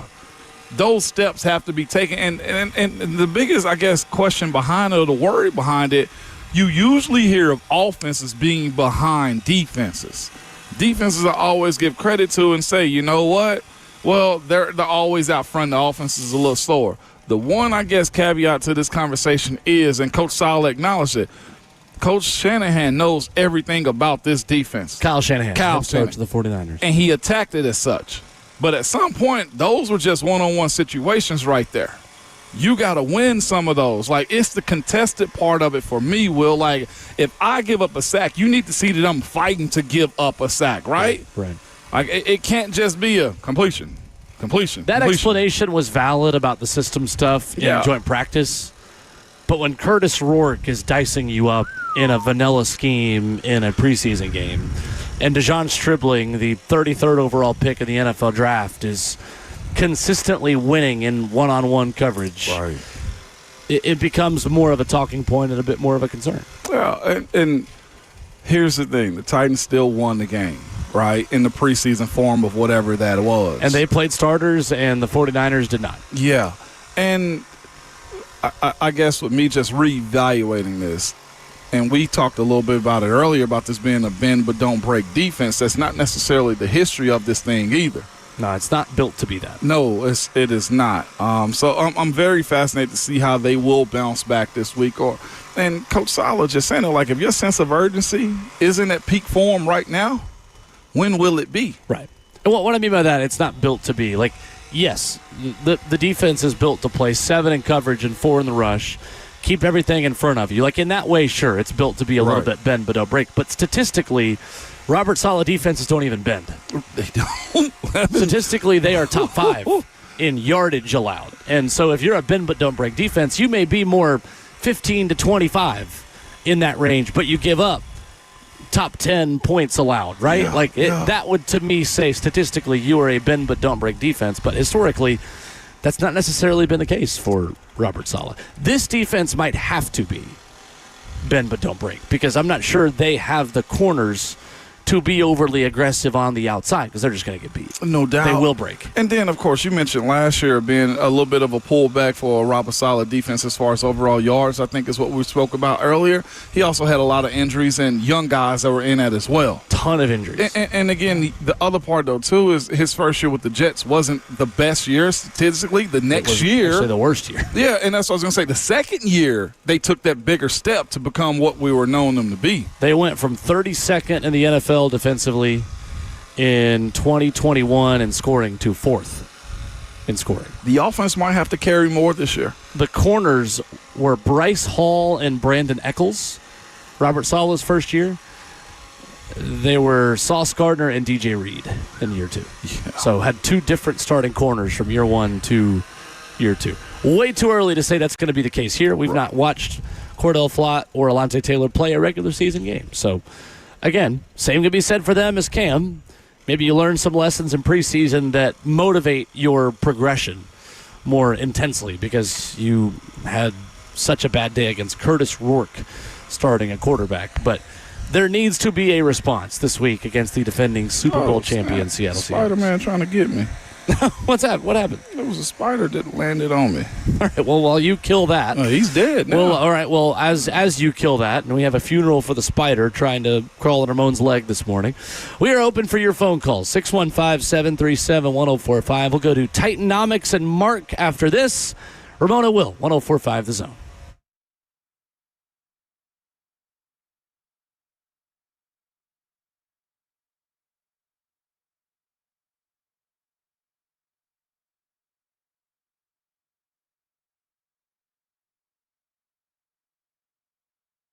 In this real estate market, you need a local agent with years of experience and a proven track record. You need the real estate agent who has the 30-day guarantee to sell your home. I'm talking about my good friend Bernie Gallerani. What's up? It's Will Bowling. Bernie Gallerani guarantees to sell your home in 30 days or less, or he'll buy it. There's no risk to you. He'll let you out of the contract at any time. If work has forced you to need to quickly relocate, or maybe finding that dream home has now motivated you and your family to take that leap of faith and get into the real estate market, take the leap of faith with that peace of mind that your home is going to sell for top dollar. That's what Bernie Gallerani and his team give you, and he's so confident in his ability to help you. He's given out his cell phone number for you, 615-428-2644. Bernie Gallerani guarantees to sell your home in 30 days or less, or he'll buy it. So call him today at 615-428-2644, or check him out online at BernieGallerani.com.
615-737-1045, our number, as Ramon and Will continues.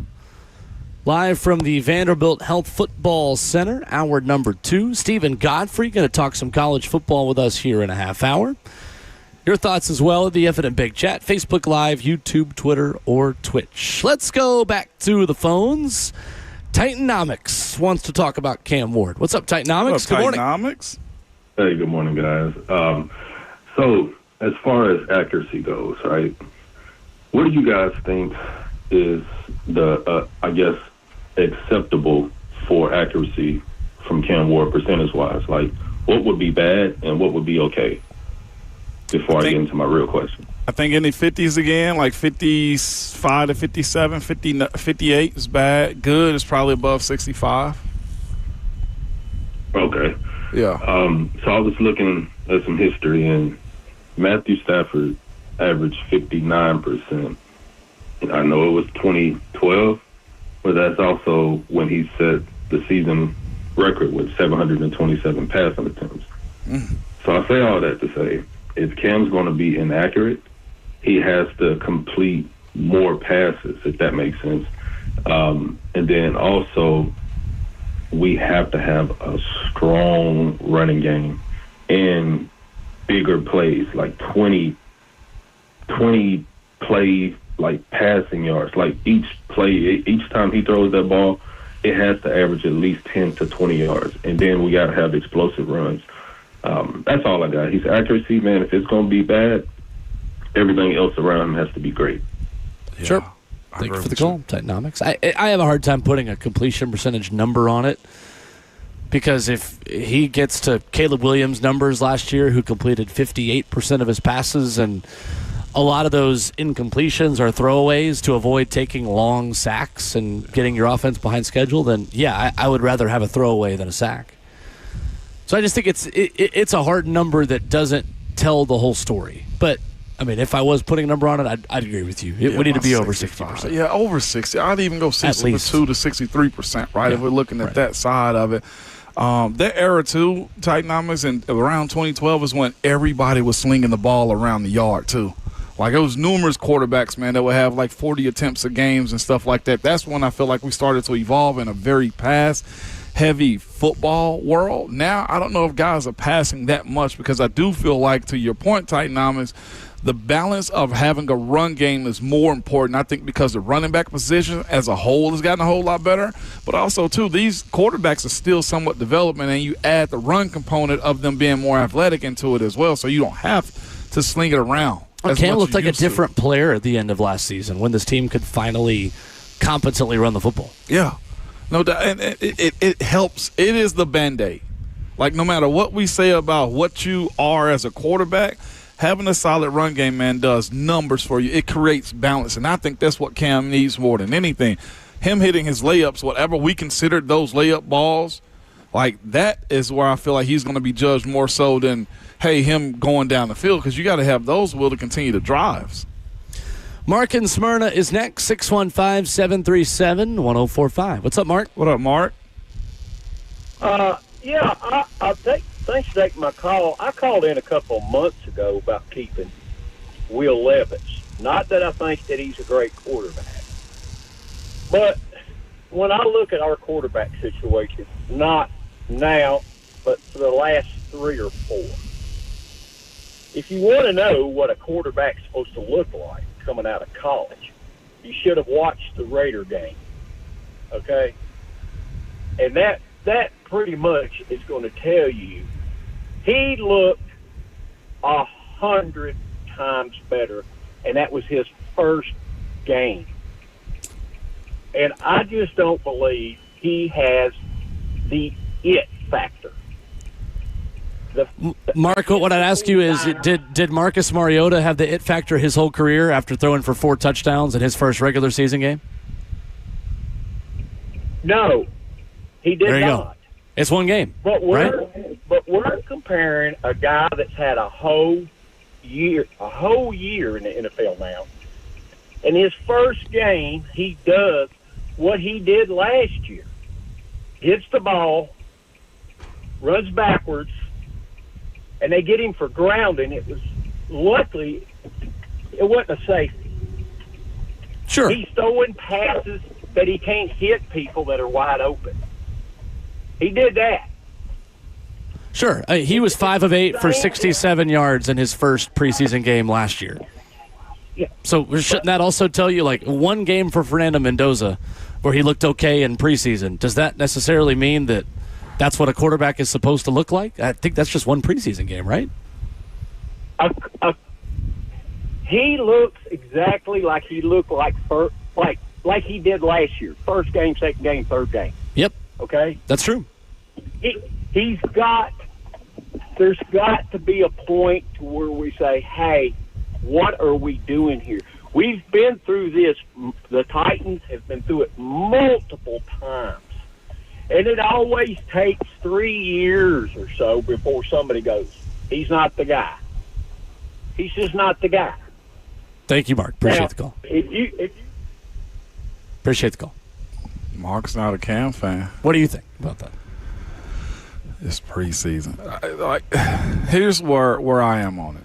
Cam taking that next step of becoming a quarterback. I think the way he admitted it last week that he was sped up was probably the first time. I was talking to somebody that's in the Nashville media this past weekend at Saturday practice, and we were discussing Cam's admittance of I was sped up. Like, that in itself, I think, shows you the flaws that he recognizes that he have, where he's got to get better, because I don't know if we would have gotten that version of him last year. I think Dable's, impressions that he's kind of had on him to force him to, hey, everything's not all right. I know you're a very competitive quarterback, but we have to acknowledge what's good and what's not. And that was one of the first times I felt like he's kind of just owned the situation like that public, when almost being publicly criticized by people in the media. Cam, were you sped up? Yes, I was. More times I feel like he had maxed those situations, but kind of went around admitting those types of situations for this team.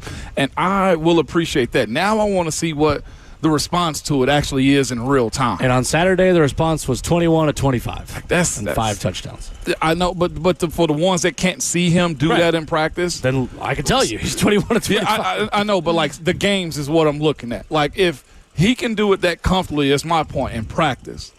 Apparently there was a switch, or at least an adrenaline dump that kind of sped him up this past weekend or this past Thursday. Mark, what I would tell you is this. That game Thursday was not an accurate representation of Cam's work through training camp. Yeah. I believe that to be the truth today. Cam Ward has not made a lot of those mistakes in training camp practices. Now, that doesn't guarantee you that he's just all of a sudden going to figure it out. Like, it may just be that he can't take the good from the practice field to the field. There's a world that we can live in that could be like he's not the guy because he's a great practice quarterback at times, but he can't take that because his adrenaline takes over. He big game hunts. He takes the necessary hits. Like, that may be who he is, but I don't know that yet. Right. I need more data. I need more evidence. I need more preseason games. I need more regular season games. I need more practice. I just need more before I make any sort of determination that Cam is or isn't a long-term guy here. And I think it's irresponsible to compare one preseason game from Fernando Mendoza as the backup quarterback of the Las Vegas Raiders to Cam and say, oh, that's what it's supposed to look like. That's not how this works. That's not how this works, in my opinion. There are different plans. There are different supporting casts. There are different defenses. There are different all of these things to where we can't take one preseason game and say, oh, wow, I wish we had that guy. Man. Like, again, we are not that far removed as a Titans fan base from watching Marcus Mariota look like the second coming of Steve McNair and Warren Moon and Tom Brady all put together in his preseason, in his week 1 regular season, week 1 debut. And then a couple years later, we're calling for a new franchise quarterback again, too. No doubt. This is a process, and I'm not going to promise you it's going to work out for Cam. I'm not going to also promise you that he's not the guy. I'm just saying let's wait and see what happens. It's paying dividends for Carolina, I feel like, and Chicago, right? Those two guys, I feel like, in the conversation with them. Because if you look at it one-to-one, like, by the third year, Bryce looked like it had flipped for him. In my personal opinion, I feel like they can build around him now. Is he going to be all-pro, Pro Bowl? Probably not. But here's the thing. With the right cast around him, the way Sam Darnold was, you can win with him. Sure. I think it's fair. You were looking for that kind of jump that Bryce Young had from year 2 to year 3 and that Caleb Williams had from year 1 to year 2. Yes. And neither of them close to finished products or close to perfect. And you never said they were, to be fair. But, yeah, that's the kind of improvement you want to see from Cam Ward this year. At least enough improvement to, A, win you some football games, and B, take quarterback off your draft board for the foreseeable future. I also love that Mark started that thing off with the Levis love, too. That was good. Mark, I'm here for it. Yeah, right now Levis is QB3.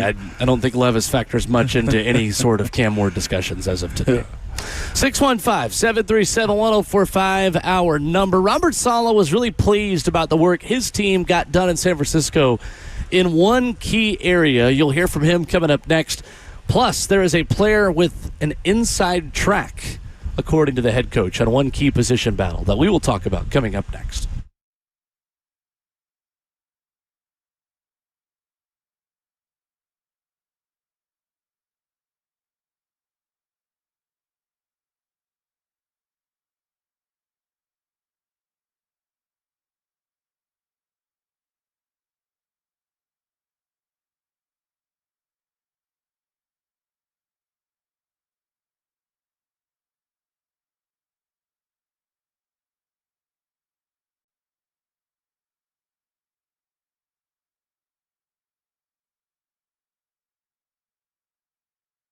The summer heat can wear anybody out, but if you've been feeling drained even with the AC, it may not just be the heat. 1 in 4 men from ages 35 to 50 have low testosterone, low energy level, sex drive, motivation, mood, and more. Low T drains your energy and motivation, so you don't have the energy for the things that you love and might even stop recognizing yourself anymore. So get the answers you need this summer for free. At Low T Center, you can book a free testosterone test and get a consultation from licensed providers who specialize in testosterone replacement therapy. Explore a range of peptides and even get a jump on that summer body with GLP-1s and medical weight loss protocol. Low T Center has been the #1 name in TRT since 2009 for a reason. Don't spend another day wondering why you don't feel like yourself. Visit fixmylowt.com to schedule your free testosterone test today. That's fixmylowt.com.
8:04, good morning, live from the Circus Sports at the Mint Kentucky Downs studio. I'm Justin Hawkins. Titans training camp resumes today at the Vanderbilt Health Football Center as the team prepares for the Seattle Seahawks to come to town this Sunday for preseason game number 2.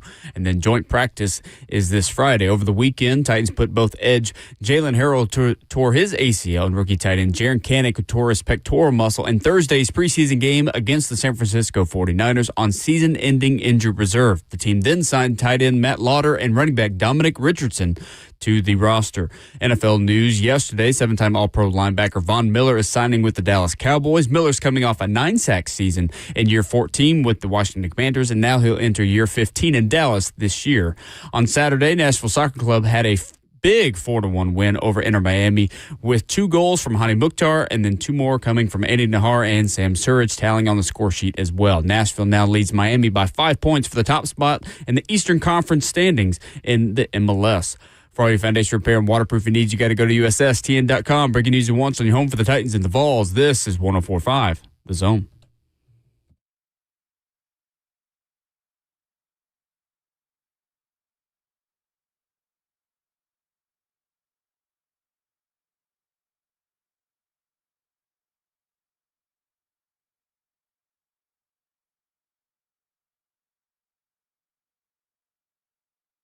Second half of the show, Ramon and Will on 104.5 The Zone. Hour number 3 of the program, live for the Vanderbilt Health Football Center. A Monday morning practice on deck. Your phone calls allowed and encouraged at 615-737-1045. Stephen Godfrey's going to join us in 15 minutes. Every year, Ramon, Godfrey comes on during the offseason and talks Vols fans off the ledge. He is reasonable. He is kind to us in his therapy ways. It wouldn't surprise me if he had some kind of doctorate in just in calming people down. So he will do that with us coming up here in 15 minutes. The good news, though, too, is that he also has a doctorate in riling up some fan bases that he may also partake in with us as well. I'm almost afraid to ask him what he feel about Cam because he's dealing with a quarterback controversy in Atlanta right now. That is, I don't know, man. Tua gets a lot of hate online. He was dancing during warm-ups, which is a normal activity in football training camps, man, when the music come on. And people were just absolutely stuffing him in a corner about his dance moves and what his focus should be. And there was a out of context, I guess, point to him during the game from Michael Penix Jr. and everybody made it seem like he was mocking Tua and everything else like that. I'd much rather have one quarterback question instead of having 2. And I feel like some days we have 2 quarterback questions because the love, I guess, that Levis gets here, and I guess how people feel he was unjustifiably judged here is also another conversation, man, that at some point will end. We've got Vandy Chris in our YouTube chat right now saying, I think Trubisky's the best quarterback on the roster. Maybe, but he ain't the franchise guy. There's 2 different lives you live. I also don't think we've seen very much at all on the practice field to tell us that Mitchell Trubisky is better than Cam Ward. Man, here's what I would say. Cam Ward has had the better training camp than any of the other quarterback here. There's no better life to live on a football team than being a veteran backup quarterback. You know all the answers. You know how to move. You give all the responses to everything. And you know the playbook and game book and timing better than anybody in your roster if you're a veteran backup quarterback. So if I was Mitch, I'd be operating the same way that he was too in a small sample size, man. Just be good, be cool, and be out the way. That is his role right now because, again, we're not facilitating this training camp just for Mr. Trubisky. His time was done and over with in Chicago. This is a Cam Ward show when it comes down to what the Titans' main focus is going to be. You're going to get his good, you're going to get his bad, and you're going to get his in-between. We have somebody in our chat. You're going to like it. Yeah, you're going to like it. Or in the end. For right now? You'll hate it. Like, I'm for the entertainment of people calling into our show and presenting us with questions. Is Cam the guy after one showing? Because, again, this is a performance-based league. And here's the other part of it as well. Everybody's treated fairly, but not the same. Cam's not treated the same as all these other quarterbacks on this team. His mess-ups will be weighed just a little bit different. That's the same way there's a pecking order in the business that you work for or the companies that you own. Like, you're going to allow your CFO to have probably a little bit more leeway than somebody that's doing payroll to forget to send out checks because they know a little bit more. And I know neither one of them are excusable. But Cam's going to get more leeway in this process. You guys got to understand that as well. Whether he is bad, whether he's just okay, or whether he's good, is way just a little bit different in this Cam Ward era. I don't care if he goes, 52% completion on the year. The conversation will be around what will you do with him. But the reality of it is you're going to stick with him at least one more year. Good, bad, or indifferent. And you hope it's more good. Oh, I don't know. If he completes 52% of his passes, you might not stick with him in 2020. I went extreme right there. You did. I went very extreme. That's probably one of the only scenarios where maybe we are talking about a quarterback battle this time next year. But again, we are so far away. Yeah, we hadn't gotten to so far away from that happening. Again, he's got 4 more tests before the real one go. He's got practices this week on Wednesday against the Seattle Seahawks, and then a game. Next week, he's got the same thing against the Chicago Bears, who absolutely, I'm talking about, went through the Cleveland Browns 34-10 over the weekend. That's what I'm saying, with turnovers at each level as well. They end up hitting the ball. They did everything.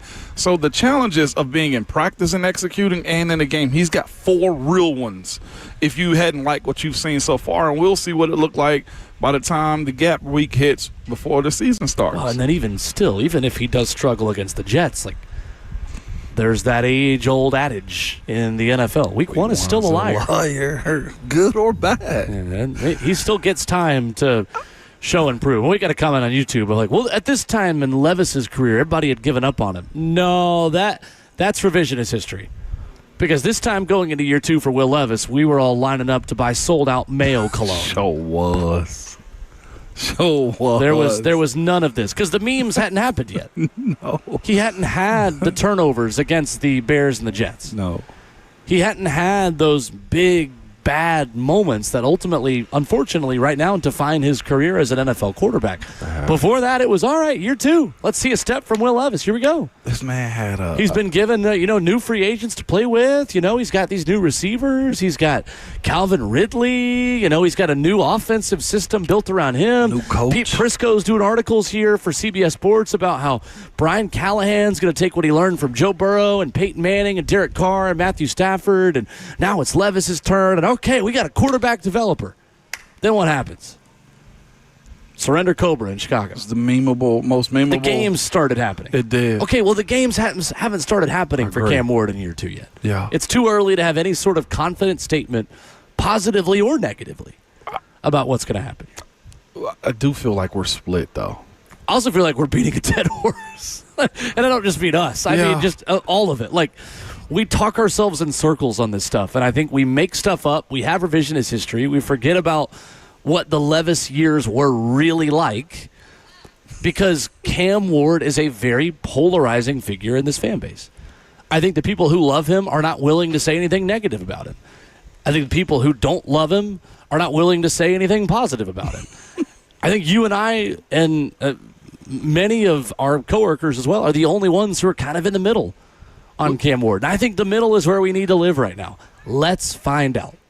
Let's find out. They think it's bad. Being in the middle is bad. Who's they? It's just listen to people describe, like when we give a reasonable take on Cam. Yeah, we're not going to get engagement on social media for it, but I don't give a crap. I know we don't. Let's find out. None at all. And that's the biggest lesson in all of this. Why is training camp so long? To find out. It's comical to me because I love when guys have bad weeks and then they have an amazing week, right? And then everything changes from that point. I'm of the wait and see mindset. Well, here's some good news. Here's something that we can tell you has been good during camp, was on Thursday against the San Francisco 49ers, and continues to be a positive for the Titans offense. The run game. Yeah. Robert Saleh likes where it is right now and spoke about that Saturday post-practice. I've said it. I think I said it the last time. I thought we had a really productive week. I felt like the game was a continuation of what we felt we accomplished on the line of scrimmages. When we practiced against them Tuesday, we felt like the run game, both offensively and defensively, were very, very good. and it continued into the game. I thought we dominated the run game on both sides of the ball, and so that was a very encouraging thing. Now, from a pass game standpoint, the efficiency on offense, the production on defense, that needs to improve. There is also a comment from Saleh after that about the player with the inside track to be the starting right guard of the Tennessee Titans when they host the New York Jets in Week 1, a man by the name of Fernando Carmona. They're still part of the competition. Is Carmona, has he grabbed the inside track? I'd say he has. But at the same time, it's nowhere near over.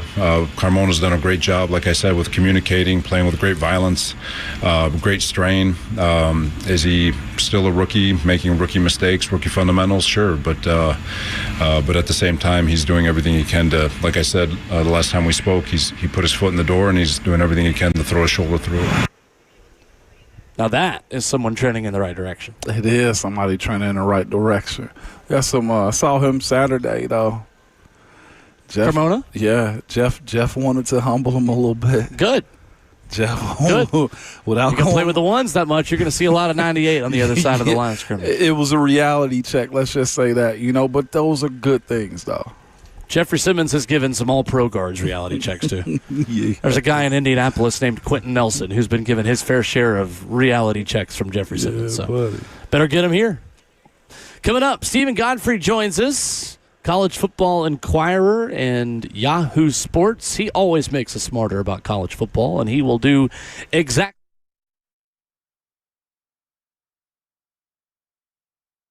A day at the spa, the perfect gift for birthdays, anniversaries, or any occasion. Lavish and luxurious, yet affordable. A grand gesture, yet simple for you. The gift card from A Moment's Peace. Give her the gift she won't buy herself. An escape, a bit of luxury. Something special that shows more than just words.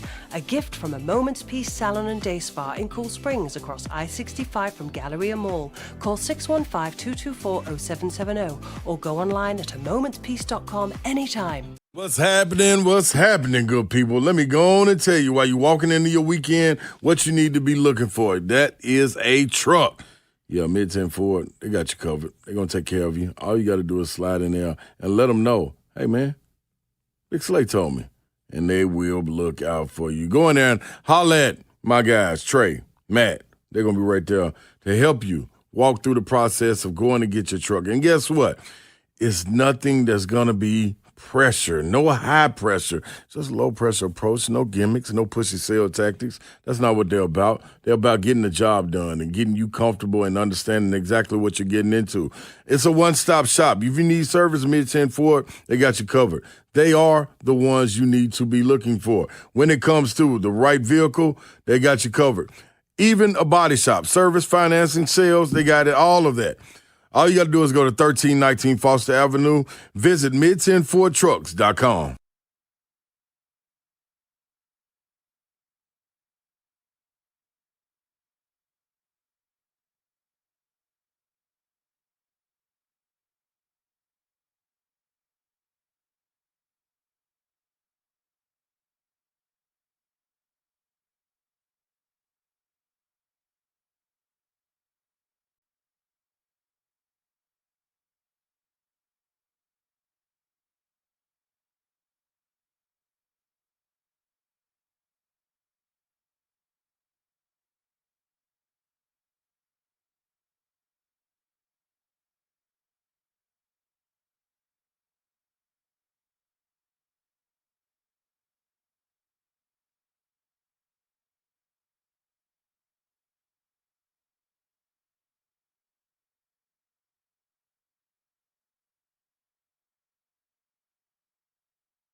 Well, no, I was thinking about the music because what did Justin bring me in on? That was nice. That was good. Well, let's go. I'm still. We're gonna put a little bit more clips in there next time. Okay, Justin. There's got to be a radio edit. I hate that I'm not in studio. Normally what I do is I try and show up and disrupt the show as much as possible from the studio. It's harder to do that on the phone.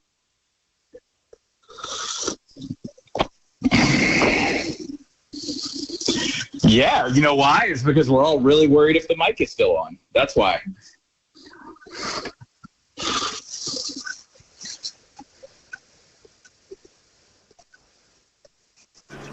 Oh, thank my Lord. Oh, God. Look, I'm going to be really honest with the audience, okay? Because that's the number one goal of any media communicator. It got us through the offseason, right? We had, at Yahoo, we do 2 shows a week on the state of college football, and we talked about Congress every single show for 5.5 months. Ooh. For 5.5 months. And I know everybody's tired of talking about it. I know they are. And I also know the downstream effect is that people feel a little disenfranchised about the state of the game. Yeah. And we're not going to waste our time today talking about what everything means right now. Here's the TLDR. Things are just as messed up as they always have been, okay? Y'all could name a year and I could tell you what was wrong with college football. Systemically, institutionally, but guess what? You still had great football. And I think, honestly, after all the sewer of negativity in Congress, I think we're going to have a really good football season. I think it's fair. I think it's very well put. Godfrey, I also, in the College Football Inquirer, when I do listen to you guys break this stuff down, I listen to a lot of podcasts on 1.25 speed. Sometimes I'll get bold and do 1.5. You guys are so intelligent about these things, and Ross Dellinger has so many details. I almost have to go the other way and do like 0.75 speed. I'm like, all right, I'm Michael Scott. Chopped and screwed. I'm Michael Scott. Like, I need you to explain this to me like I'm 5. All right, so mommy and daddy give you money for a lemonade stand. Now Lane Kiffin opens up a lemonade stand across the way, and they can sell theirs for 5 cents. But Jayden Daniels says you can only sell them for 4 cents. I'm just kidding. But no, that's essentially where we're at this point. You slow down the podcast. If there was ever a podcast I was going to, it would be that one. I haven't done it yet, but dude, that is the one I would. Three middle-aged white guys sounding like a Scarface album. Do you know how happy I am right now? I love it. Okay. Godfrey, I didn't realize you were versed on the chopped and screwed music like I am. Okay. DJ Candlestick did Drake's. He's got some Atlanta in him. No, that's Houston. That's Houston all the way. Yeah, no. Yeah, but Atlanta and Houston are just like cousins that see each other twice a year. You know, like they got a lot in common. Yeah, okay? Unless Pimp C says Atlanta's not part of the South, they on the East Coast now. You got to be in the weeds to know that I'm not one. even gonna start. What, we gonna do all this now? We gotta start talking about Dungeon Family stuff. Come on now. No, Godfrey. See, this is what happens. This is why we need to be face. This is why we need to be in studio. Wait, I'm 5 minutes in. Somebody asked me about Texas or something. We need to talk to Titans PR and just get you credentialed. Get you like a day pass to come out and watch Titans practice. Get you out here for a training camp practice to do this in person. I haven't done anything wrong. Why are you doing that? I haven't done anything wrong. Come on, man. Go on to college football, then, Godfrey. Who are your contenders this year for the college football there's the Texas championship, question. Man? Texas, Ohio State, and who? Like, have we fought this hard to incorporate money into the game so that we could buy players to compete for a championship, only for it to be the same 4 or 5 each year anyway? No, because this is why the Lord gave us Texas A&M. Because if spending money filled your title case, then what are we doing in College Station, right? And I say that as someone who actually really likes the current incarnation of A&M. I think Mike Elko he's an FFC. We've talked about those on the show before. I think quarterback. You know what A&M's a good example of? I think we're going to have better quarterback play in the SEC this year. It's one of the things we're actually going to talk about on Yahoo this week. Is let's strip all this nonsense about the competition between the Big Two and is the SEC jealous or are they making excuses? As goes the top end of your quarterback play, so goes your league or your national title campaign, right? We saw it last year We saw what an effective transfer in a stable system could do with Mendoza. And now we're going to get a nice experiment. We're going to get some results this year because we're still at the top of quarterback play. We're still home growing these guys, right? Arch Manning, Julian Sayin, like some of the best. It's like if you pull out your preview mag right now and you look on the cover, I bet it's mainly quarterbacks, and most of them committed to where they're playing, right? I mean, I don't know if Gunnar Stockton is one of the best quarterbacks in the country, but I do think Georgia has a good shot at competing for the national championship. So there's another example. That's crazy. We barely even talking about Georgia in this offseason, man. It's probably because the guy that's in Baton Rouge, like Godfrey, what is our guy in Baton Rouge is a great way to describe Lane Kiffin. What is it? Like, he tried to temper expectations like a little bit about a month or so ago. Godfrey, can he even have a conversation about, hey, y'all be cool and just let me coach? Is that even in the discussion? That's what the money's for. There is no cool down there, man. That's, and I know I've been in the studio a little bit in the early offseason, and we talked about that. This idea of we feel like you're in a good position to lead us, kind of like a more macro level evaluation of a program. Okay, that's Ole Miss level benevolence, right? That's at a place that doesn't have national titles in the case in the last 40 years. Yeah. When you go to LSU, the expectation is instantaneous, and there are a ton of questions. There are things I like about that roster. They're mainly defensive. I think Blake Baker is a name to watch when it comes to coordinators getting jobs. He came really close to Tulane. Replacing John Summerall, who went to Florida. I like a lot of the pieces down there, but this idea that it's just add water, I mean, we have skewed the public narrative on Lane Kiffin so badly that we forget this man does not come in and lay hands. I do think he is an offensive savant, right? I do think he has a sort of precognitive ability to scheme drives and to call plays, but he is not throwing the ball. Sam Levitt is a huge question mark, in my opinion. It's not the first quarterback, and maybe not even the second quarterback they wanted. So it's going to be really interesting to see what the investment is there. And then I think it's like any other media you do in the more you talk about LSU, the more you are ignoring 5-6 other SEC rosters with a much more complete national championship identity right now. Stephen Godfrey, our guest, College Football Inquirer, a must-download on your favorite podcast platform, wherever you download podcasts. Godfrey, of the first-year head coaches in the SEC, Golish, Summerall, Ryan Silverfield at Arkansas, Kiffin at LSU, Pete Golding at Ole Miss, who, in your opinion, has the best chance to exceed expectations in year one as we grade on a curve? Because obviously we're not going to compare Ryan Silverfield and what success would be for him in Arkansas compared to Kiffin, who those two guys, they're neighboring states. It feels like they're playing different sports, and based on the money available to them, they kind of are, to be fair as well. But who in your mind does the best in year one relative to expectations? I think it's a trick answer, because I think Kentucky is set up to defy expectations in a very different way. Okay? I am not saying that Will Stein's going to have them competing for an SEC championship, but there was so much rust on that program. Maybe that's kind of a nice way to say it in terms of philosophy and the energy around the check writers and the willingness of the coaching staff to adapt and really get aggressive in the modern era. Look, we forget, because I'm a football-focused person. Like as a professional, Kentucky and Indiana are bitter rivals, right? Bitter rivals. And there was a lot of kind of a backhanded, well, why not us, in Lexington when they looked across and saw the actual statistical worst program in FBS history become a Leviathan. Mm-hmm. And it's a decent question to ask. Now, obviously, we know the level of competition is different. We got to understand where the emphasis is at amongst the people who make things happen in Lexington. But it's always... y'all are Tennessee guys, you know this. Lexington's always had a quiet, strong culture of people who want football to be good. Yeah. And I think bringing a guy like I love everything about the staff he brought in. I love the mentality that they have. They feel it. There is no more refreshing change to me than Lexington, and that includes Baton Rouge, because Kiffin, obviously he unloads a lot of bags when you drop him off. You don't have any of that problem in Lexington whatsoever right now. And I think they are we are looking for blueprints for the next era of college football. Everybody's trying to figure out what of Signetti is replicable. And I think there's pieces of, obviously, Oregon, where Stein was an assistant. There's an Indiana philosophy emerging in Lexington, so I definitely kind of want to keep an eye on that one.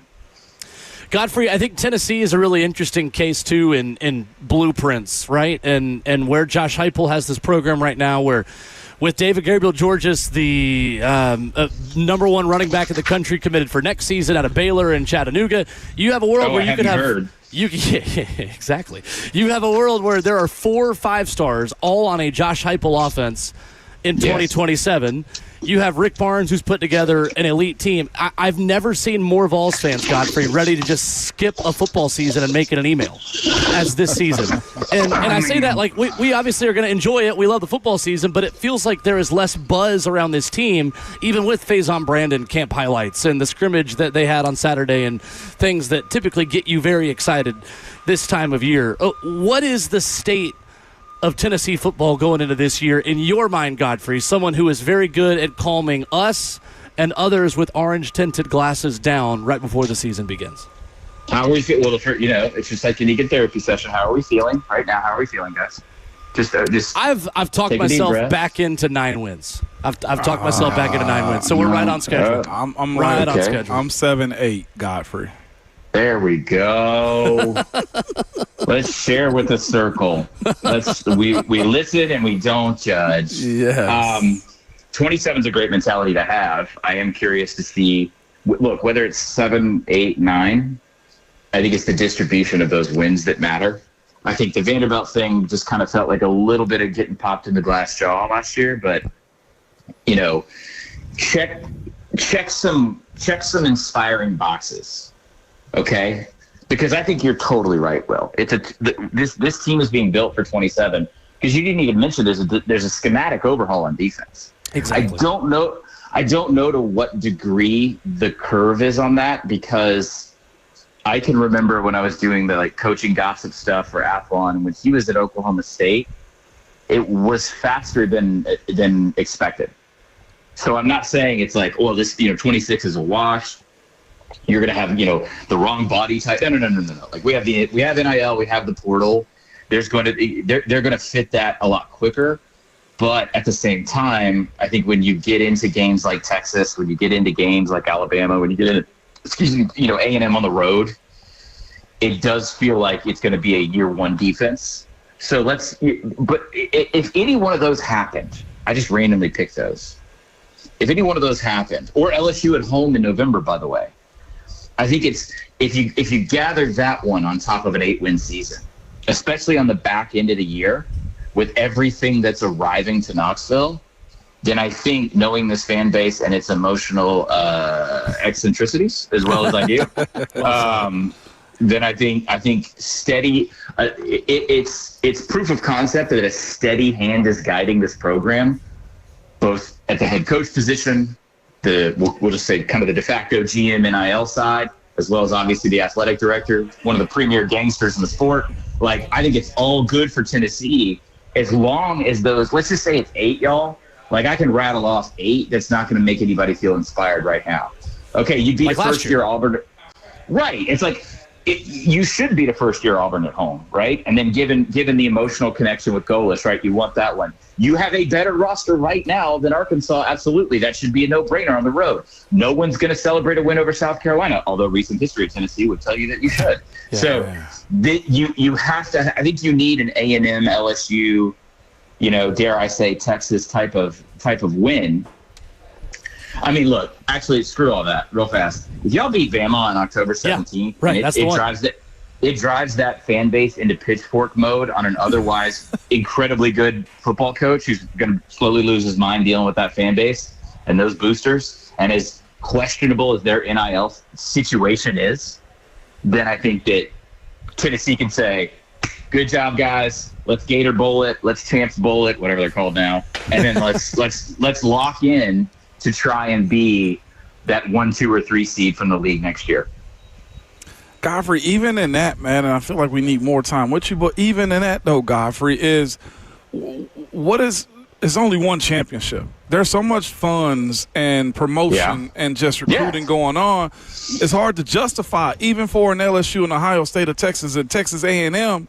Like, what's a good season anymore? Like, is that why Congress is being brought in as well? Like, Godfrey, we can't even say 10-2 is a good season if you don't win at all, and especially if you spent $40 million on your roster. That's going to be a perception problem. That has to do with the consumer. I don't think you cannot regulate emotion. Okay. All right. I come from a line of I come from an old, like, all my people were cops. By the way, you want to make a police family happy, become a journalist. But police have one, like, maxim in their lives, which is that you cannot legislate morality. And what that means is you can have a law, but that law is not going to make people on a moral level do something. And I'm not trying to be, like, philosophical here, but what I'm saying is, if you're writing a check at Tennessee, let's say the three of us were all chipping in $2 million to that NIL fund. If we cannot find a sort of emotional return on investment from a 10-2 season, then that's an us problem, because there is only one champion, right? But there's always only been one champion. So I would argue against that logic, only because it used to be a lot worse, because there used to only be two teams at the end of the year, thanks to some completely asinine computer formula that created one bowl game, right?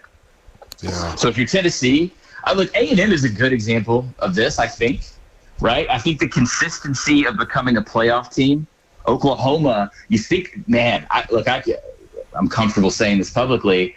Brent Venables and that staff, they were kind of dancing on the knife's edge last season, right? Mm-hmm. Especially after the home loss to Ole Miss, it kind of felt like, oh, okay, he's not in his weight class, right? This just isn't working. And especially with Jim Nagy coming on as the GM, and they got to the playoff. And so that becomes something you can kind of really, you can really kind of build your identity around. It's, what I think it is I think right now it has the same equity of saying, well, this is a Sweet 16 program, or this is an Elite 8 program, and this is not a joke. I'm not trying to be glib here. It's like the Vols can say that in basketball, where it's like, hey, we're consistently a Sweet 16 Elite 8 program, right?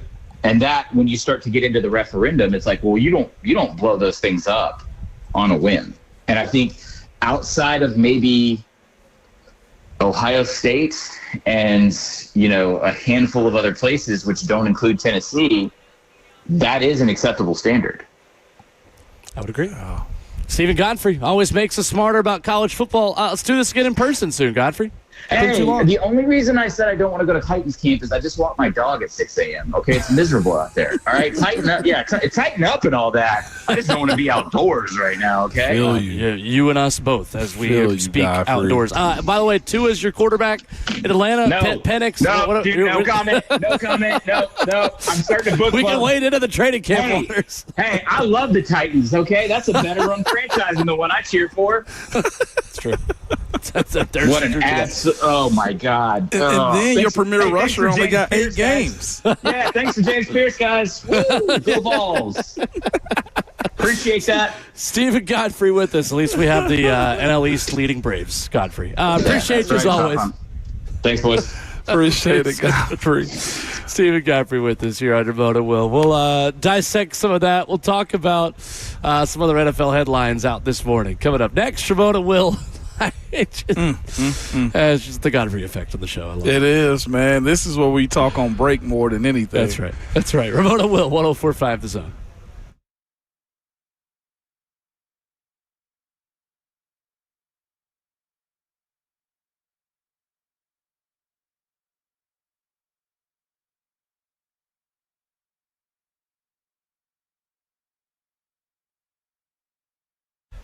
Get ready for one epic engagement ring event at Genesis Diamonds. You can go ahead and mark your calendar, man. August 21st, 22nd, and 23rd. For these 3 days, Genesis is bringing in an entire collection of both Tacori and Verragio, the two most sought-after bridal designers in the world. Hundreds and hundreds of rings, all new styles. And during this once-a-year event, you can get special incentives and save up to $5,000. You know the name, Verragio, handcrafted by true artisans and unmatched attention to detail. And Tacori, exquisite rings rings known for their hidden detail and timeless beauty.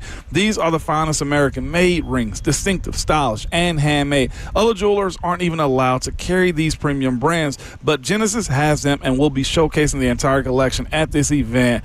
I promise you, Cutters, they have whatever you have, where you can enjoy the special event incentive, 0% interest financing, up to $5,000 in savings, and it's only 3 days. It's August 21st, 22nd, and 23rd. They're located in Green Hills and Cool Springs.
Wrapping up hour 3 on Ramon and Will. Hit the podcast feed if you missed any of our discussion with Stephen Godfrey talking college football as we get back to Titans in hour number 4 on deck. Out of respect for Jaden Daniels, we will not do a 5th hour today. Can't do it. Yeah, out of respect for him and his team, talk to Jaden's mom. We will not do a 5th hour of radio this morning. Man, it was We're gonna stick to 4. It was Stephon Diggs that Gabe put in a word for me through. So Yeah. I mean, there's nothing over 5. It's nothing at 5. It's been a great trend on social media. I heard It's been that so good. some guys are even taping their fingers together so they won't have 5 individual fingers. Oh, when they really? Signal out. Wow, Yeah, that's crazy. Just to pair some fingers together. Will is the new hot trend these days now because 5 is no longer cool. NFL news this morning, a potentially significant development for the Titans' first opponent 9 minutes ago. Rich Cimini, ESPN reporter covering the New York Jets, tweets, Breece Hall goes down untouched while running after a catch. Ian Rappaport retweets it and says, one to watch, period. Of course, and that just means they're gathering information. Oh, man. What I would like to know was it on a cut? Was he untouched on a cut, or was this a pull up at the end of a run after catch or run after whatever on a hamstring? That's what we don't know. Like going down is cool. I'll deal with a hammy. I can't deal with a ligament. Brian Costello is a New York Jets beat writer for the New York Post. Says, my guess is a groin injury for Breece Hall. He is walking off slowly with trainers. There we go. He won't be used anymore in preseason. Breece Hall caught a swing pass, then pulled up and fell down. Trainers looking at his right thigh. Yeah, okay. All right. We can live with that life, Dan, right? Maybe. I don't know. Yeah. There's more. It happened 9 minutes ago, so there's way more that we don't know versus we do know. It probably doesn't bode well for his chances of playing against the Titans in week 1. Just more hatred for the fan base, you know what I'm saying, from their own fans. It's like they can't have anything new and nice. That's just all it is. If you're new and you're nice, then you're not going to get it, which is one of the reasons Devondre Sweat still is, producing for him as well. It's just one of those types of things as a Jets fan. I would hate to be a fan of a team like that, man. Goodness gracious. Eric Allen is the New York Jets team reporter. Says, back at practice, Geno Smith hit Breece Hall on a short pass out of the backfield in the red zone. Hall went down on his own, favoring his midsection. He is up and walking off the field now with a trainer. Okay. So we'll see. But that is certainly an injury to watch. Jeremiah Love has a high ankle sprain, according to reports, after one preseason game for the Arizona Cardinals. Bust. Mike LaFleur did not want to give details. He was asked, is it a high ankle sprain? And he just said, ankle injury. Also, we got to get used to when we say LaFleur updates Love's injury status. That could mean 2 different teams. It could at this point. That could be Matt LaFleur on quarterback Jordan Love. That could mean Mike LaFleur on running back Jeremiah Love. Jeremiah Love. Wow. And also Jay Love, too. Even if they went on first initial, we would still.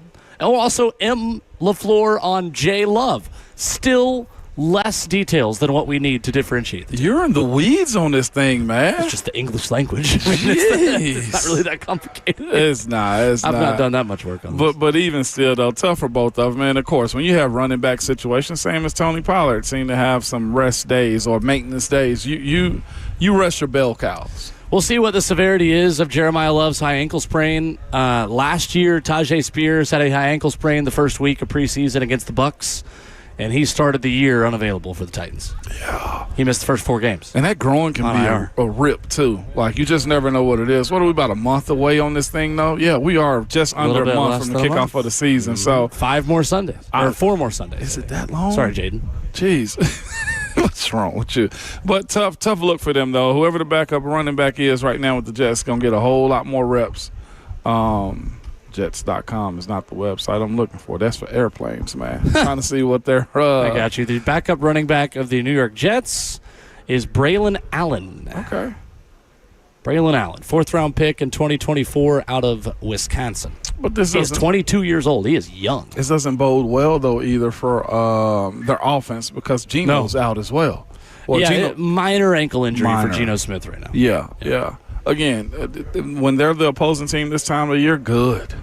More of it. Jeremy Fowler and Adam Schefter say that Jeremiah Love has an ankle sprain, and the team is hopeful that he can play in Week 1 against the LA Chargers. Schefter echoed that over the weekend, saying the team is hoping he can return in time for the season opener. Just depends on the grade of the high ankle sprain. Yeah, that's usually always going to be the case. It'll be fascinating to see if they go after a veteran to kind of get them through if this Breece Hall injury does linger a little bit more. The Dallas Cowboys signed Von Miller over the weekend.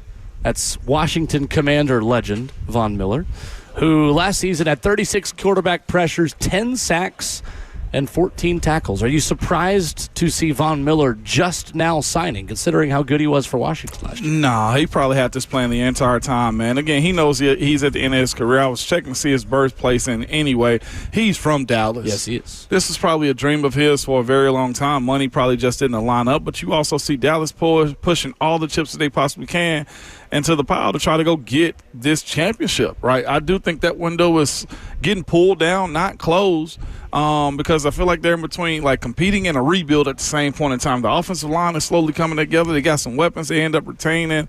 George Pickens, also have CeeDee Lamb. They got some pieces in place. Defensive, they've poured in a lot. Didn't Jadeveon Clowney sound with them as well this year? Jadeveon Clowney, Quinny Williams. Clowney's back in Houston. Clowney's in Houston. It was one of those Houston teams. But I feel like they've just been trying to push as much as they can. Von's role, pass rusher. No ifs, ands, or buts about it. Him in the run game, not even trying to hear about it. This guy's going to be a weapon for them. Rashawn Gary, the big addition to the front four for the Dallas Cowboys. And, of course, Caleb Downs, who they drafted with their first-round pick. Yeah, heck of a rear by Von Miller, though, man. Goodness. Yeah.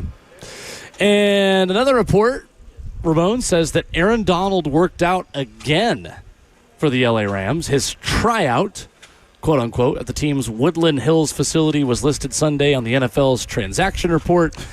I am working under the assumption, Ramon, and maybe I'm assuming things too strongly here, but working under the assumption that if and when Aaron Donald does play, which I tend to think he probably will, this was a deal that he's already made. Absolutely. A gentleman's agreement of, hey guys, I'm not doing all that practice stuff. Yeah. I'm good. I don't need all that stuff. I'm just going to come work out every now and then. I'll let you know when I'm here. Does my code still work? Do I need a new one? Just go ahead and hook me up with whatever I need. New key card, whatever it is, and y'all can just come watch me practice whenever I want to. Cool? I would almost say he gets signed either the third preseason game or going into the gap week before the season. Yep.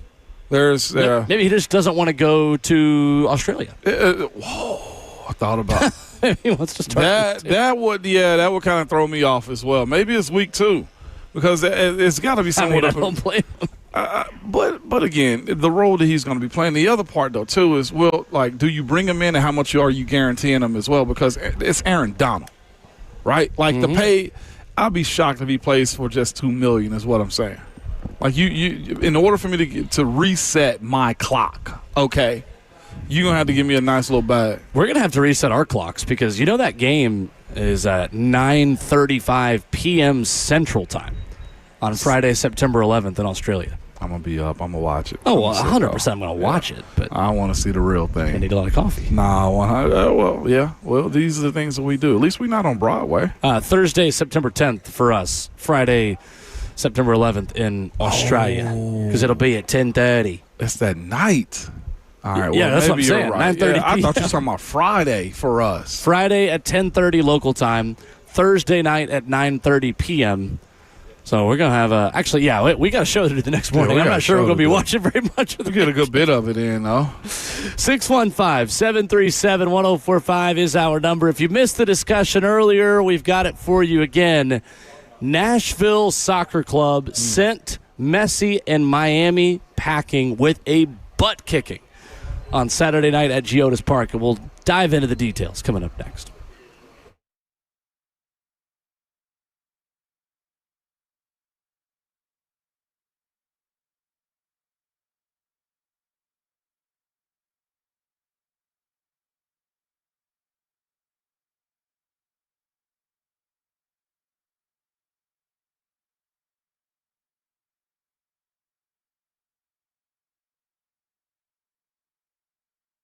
Are you or someone you love having difficulty hearing conversations when there's background noise? Maybe you struggle to participate in conversations at cocktail parties, noisy restaurants, events at your favorite sporting event, What's up? It's Will Bowling. I want to tell you about my friends at Brentwood Hearing Center.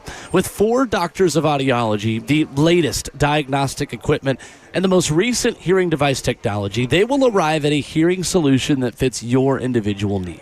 There's no one-size-fits-all or off-the-shelf hearing aid that works for everyone. Brentwood Hearing Center will first talk to you, learn where you are challenged to hear, and perform diagnostic testing and demonstrate devices that help you in those situations where you find it difficult to hear. Give them a call today at 615-377-0420 or reach out to them via their website, BrentwoodHearingCenter.com. That's 615-377-0420, Brentwood Hearing Center. Better hearing, better life.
9:04, good morning, live from the Circus Sports at the Mid-Kentucky Downs studio. I'm Justin Hawkins. Titans training camp resumes today at the Vanderbilt Health Football Center as the team prepares for the Seattle Seahawks coming to town this Sunday for preseason game number 2, and joint practice is this Friday. Over the weekend, the Titans put both edge Jalen Harrell, who tore his ACL, and rookie tight end Jaron Kanig, who tore his pectoral muscle in Thursday's preseason game against the San Francisco 49ers on season-ending injured reserve. The team then signed tight end Matt Lauder and running back Dominic Richardson to the roster. NFL news this morning, Jets running back Breece Hall in practice went down untouched while running after a catch, per Jets reporter Rich Cimini, and mentioning it looks like it could be a groin injury. Could be potentially significant news as the Titans host the Jets Week 1, September 13th at Nissan Stadium. On Saturday, Nashville Soccer Club with a big 4-1 win over Inter Miami with 2 goals from Hani Mukhtar and Andy Nahar, and Sam Surridge also tallied on the score sheet as well. Nashville now leads Miami by 5 points for that top spot in the Eastern Conference in the MLS standings. For all your foundation repair and waterproofing needs, you got to go to USSTN.com. Breaking news at once on your home for the Titans and the Vols. This is 104.5 The Zone.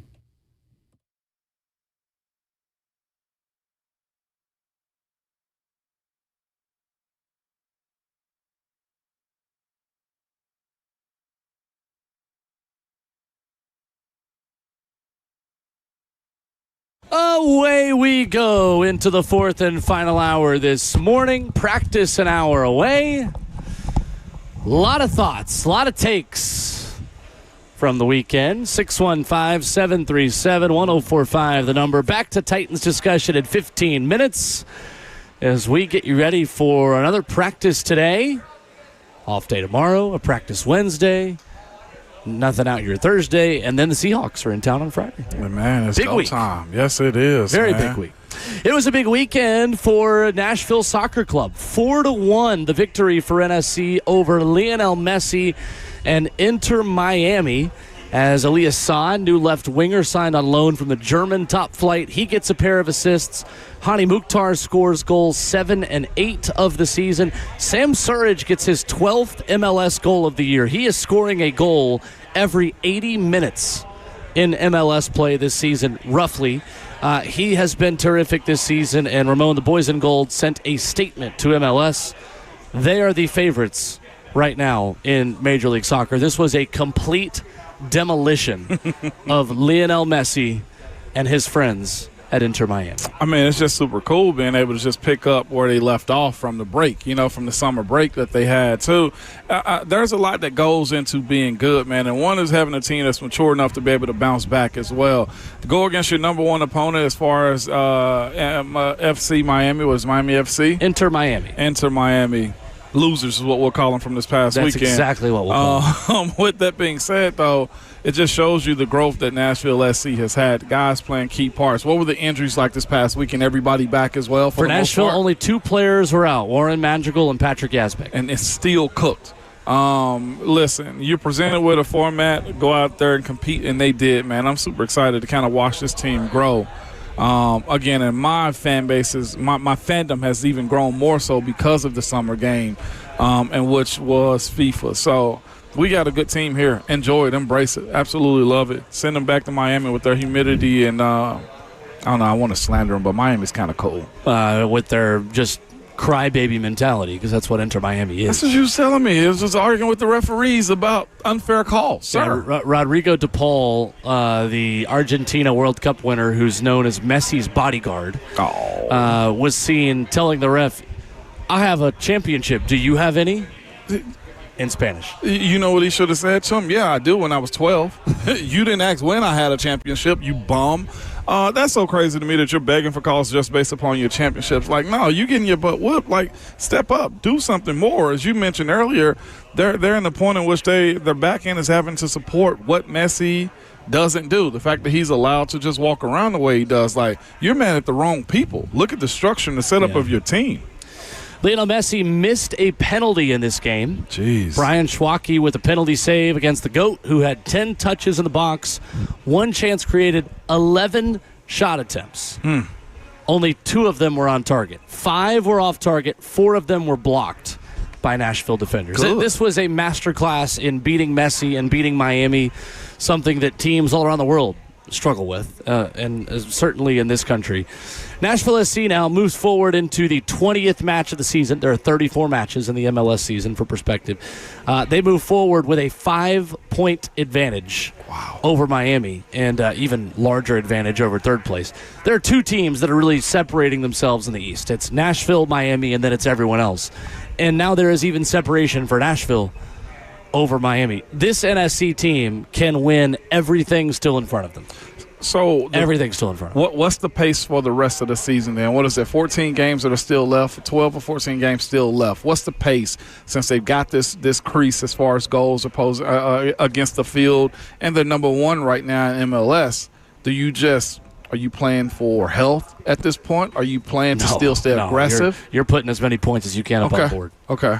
The Supporter Shield is a really big trophy in Major League Soccer. It is the regular season trophy that you get if you finish with the most points. Gotcha. Everywhere else in the world, that is what decides the title. Okay. So other than the United States, Mexico, a couple of other countries, the team at the end of the season who has the most points is the champion. Oh. Here, we Americanize it and we have a playoffs. So that means that the regular season trophy here probably means more than any other sport in America, considering that every other league in the world, that is the title. So you want to win the Supporter Shield. That counts as winning a trophy. That gets you back into CONCACAF Champions Cup next season and qualifies you for that competition, in which Nashville was just a semifinalist. And it gives you the 1 seed in the postseason as well, and home field advantage all the way through the end. If Nashville wins the Supporter Shield and makes MLS Cup, Nashville SC would host MLS Cup. Gotcha. So that's not played at a neutral site. That is a major, major advantage when you talk about winning Major League Soccer this year and winning the mecca of this league in this country would be winning MLS Cup. You want to be able to host the final at home. Their point system is a lot like NASCAR, I'm guessing then? It's 3 points for a win, 1 point for a draw, and none for a loss. I'm just talking about as far as you don't have to win win a podium in NASCAR, do you, if you have overall points in those races? I thought the way it went. It's not the same thing. It's not the same thing? I appreciate you trying to draw a bridge there. It's more like hockey. Okay. Where it's 2 points for a win, 1 point for an overtime loss, and none for a loss. NASCAR is kind of its own thing. Okay. Gotcha. I'm just trying to correlate I appreciate it. for better understanding. I appreciate it. Well, odds are if you're asking a question, someone out there in the audience is asking the same question. So no doubt. Doesn't hurt anybody. The fact that you can just win the league over just having the most points, though, is super unique. Mm-hmm. Because we believe defense wins championships most times, but I guess they also play good defense. Defense earns you points. Yeah, no doubt. It's not the most goals that wins you the league. It's the most points. Okay. Different things. So you get points by winning. So 3 points for a win, 1 point for a draw. That's how you put points on the board. We're getting there. We are getting there. Elias Saad was outstanding. 5 chances created for Nashville from the left wing. He had the most touches in the opposition box, 11 touches in the Miami penalty area. I think Nashville might have the best front four in Major League Soccer. Elias Saad on the left, Christian Espinoza on the right, Hani Mukhtar and Sam Surridge up top. We wanted to see those four play together. Yeah. That was our first opportunity to see those 4 players start at the same time. And it clicked the way that we hoped it did. What Nashville now has is balance on the left side that it's had the last 2 seasons on the right side. Yeah. Because on the right, you have Andy Dahar, who's an all-star fullback who scored at the weekend as well. You have Hani Mukhtar. You have Christian Espinoza, who comes in as a designated player. They wanted to balance things out and be just as good on the left as they were on the right. That way they aren't predictable and teams don't just sit on their right side. You have to defend both ends of the pitch, which creates more gaps in the middle, on the right, on the left. Mm-hmm. I thought Reed Baker-Whiting was terrific. I think he's starting to take a hold of maybe the starting left-back spot for Nashville SC as well. Young player with a lot of talent. He is the future. He was magnificent in this game. Had an assist in this one as well, so really big deal. Really, really big win. That is Nashville's closest competition to win MLS this year, and they absolutely boat raced them. No doubt. Absolutely boat raced them and saved a messy penalty in the process. It was really fun. Really fun. 615-737-1045 is our number. We'll hear from Robert Saleh about what he had to say about his team over the weekend after a hot Saturday practice. Plus, is there a new biggest weakness that's emerged for the Tennessee Titans? We put this to a poll earlier in the show, and you guys say yes. We'll get Ramon's take on that as well, coming up next. A day at the spa, the perfect gift for birthdays, anniversaries, or any occasion. Lavish and luxurious, yet affordable. A grand gesture, yet simple for you. The gift card from A Moment's Peace. Give her the gift she won't buy herself. An escape, a bit of luxury. Something special that shows more than just words. A gift from A Moment's Peace Salon and Day Spa in Cool Springs across I-65 from Galleria Mall. Call 615-224-0770 or go online at amomentspeace.com anytime.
No, it was mislabeled.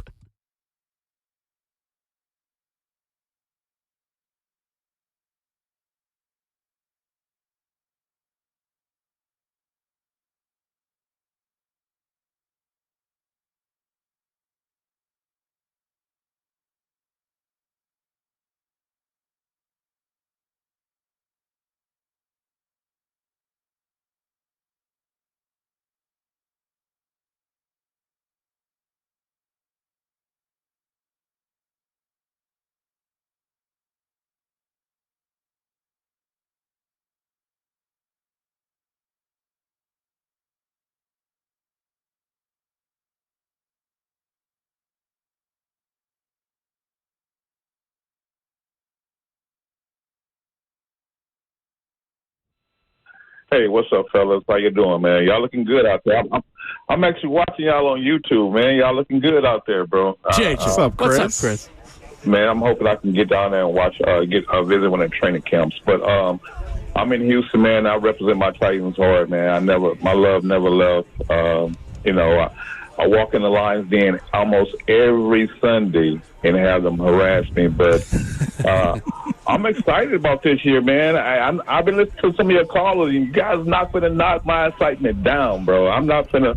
I think we really have a good chance to make some noise in this division. I am a little afraid about what's going on with Cam, but not too worried because I believe our defense is so solid. It's going to be solid. And I do have a little fear about the secondary, but we'll see. Our front seven is going to be locked in.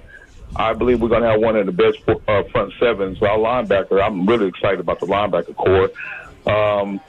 Cam, the reason Cam is shining, in my opinion, in practice over gameplay right now is because he still has that. He's still not comfortable taking that hit.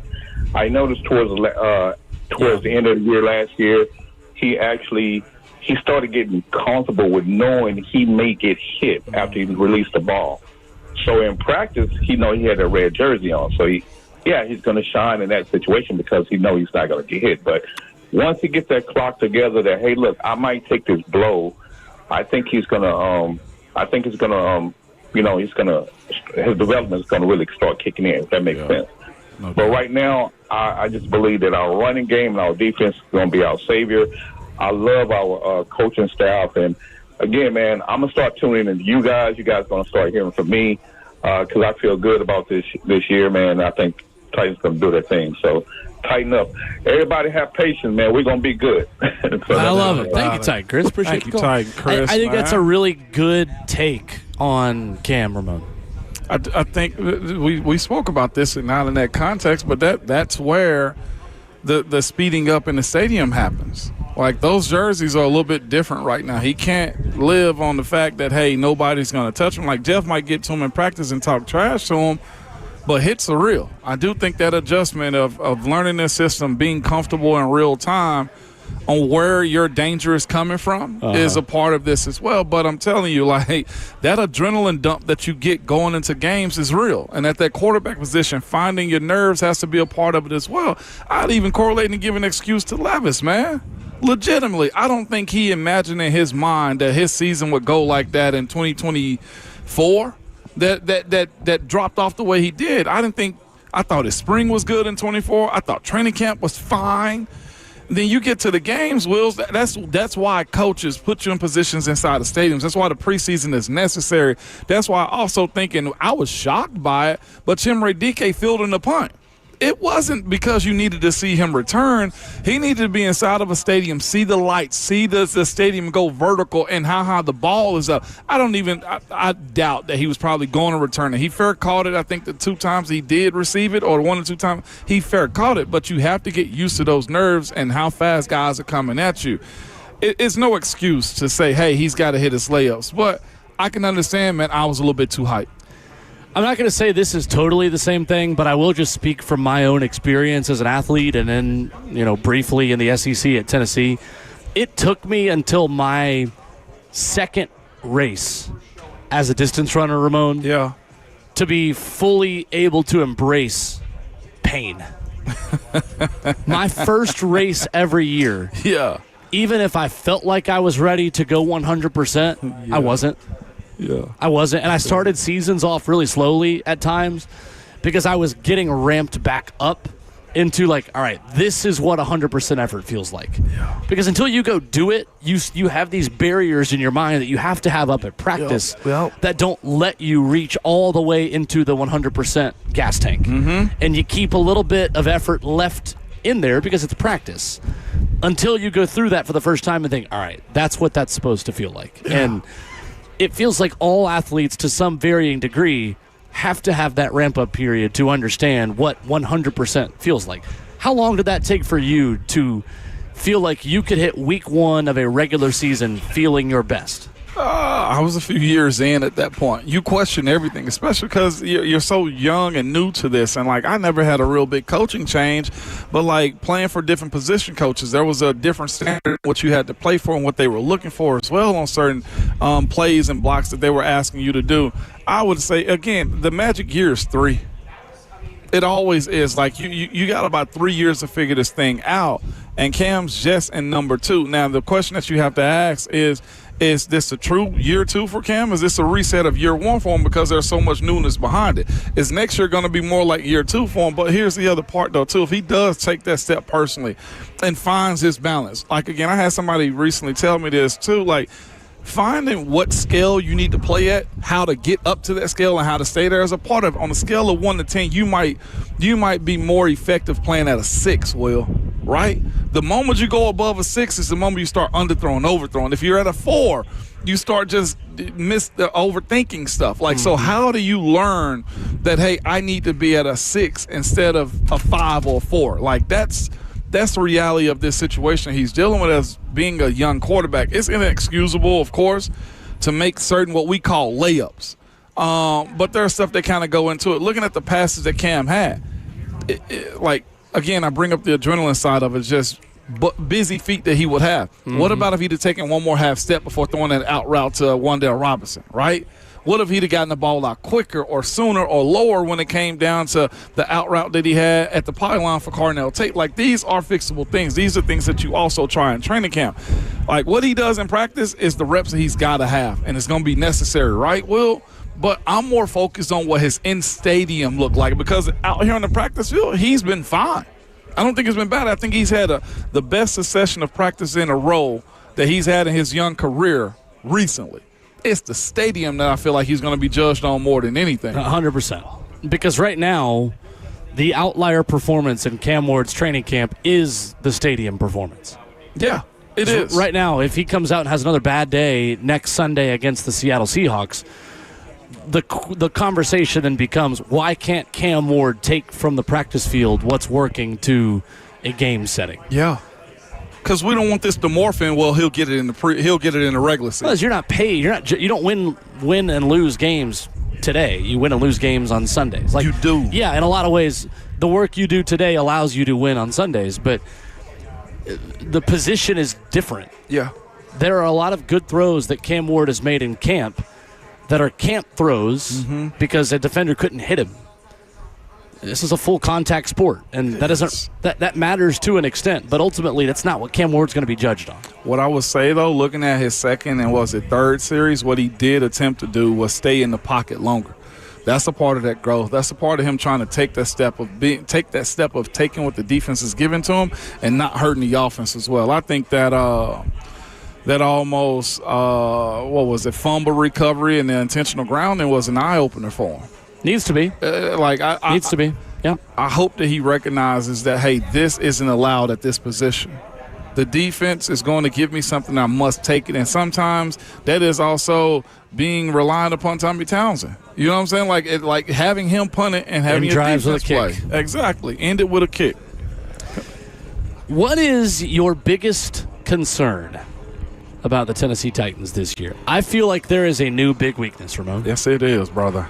I think we, right now, can be more concerned about secondary than offensive line. Do you agree? I do. I agree. You guys agree as well. At Ramon and Will on Twitter, we asked the question, which are you more concerned about this season for the Titans, offensive line or secondary? I'm just interested in how many of you are saying secondary. I expected this to be a bit more 50-50. 71% of you are more concerned about the Titans secondary than you are the Titans offensive line today. I think it's appropriate with what happened. They gave up, I'm looking at just the box score of it, 238 yards, right? Both quarterbacks had a real good showing. You had Adrian Martinez, who was the second quarterback, come in 159 yards, averaged about 5.3 a catch, 16 for 30. So his completion percentage wasn't a lot.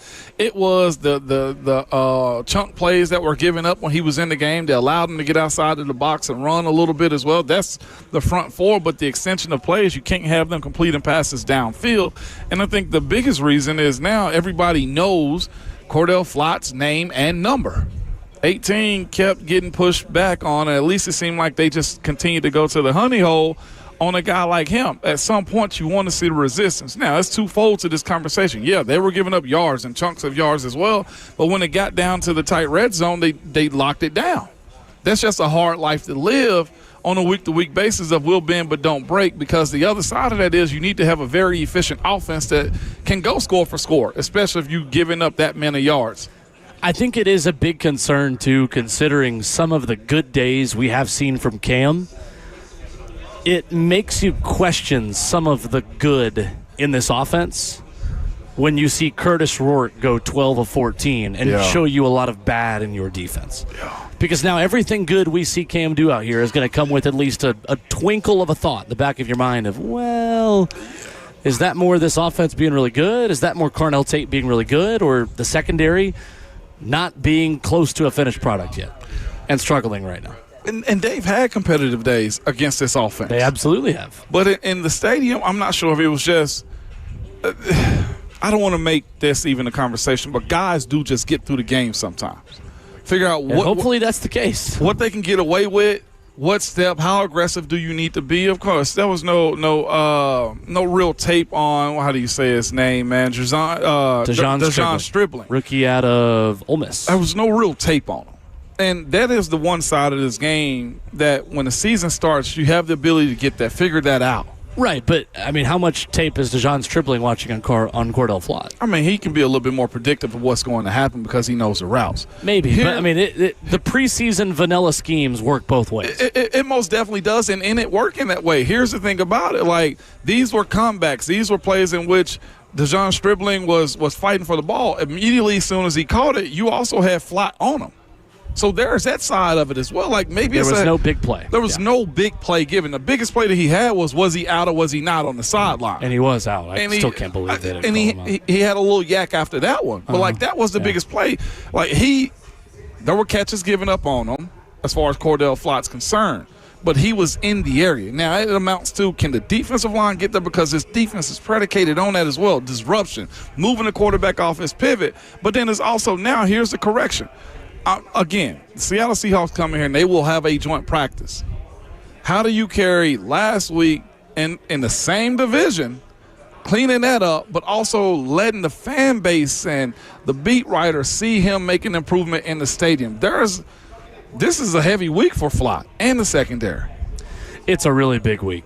Really, really big week. And, I mean, for all the good that San Francisco did on offense against the Titans, they were doing so without their top two receivers or their star running back coming into the season. Those guys were Mike Evans, Ricky Pearsall, and, of course, Christian McCaffrey.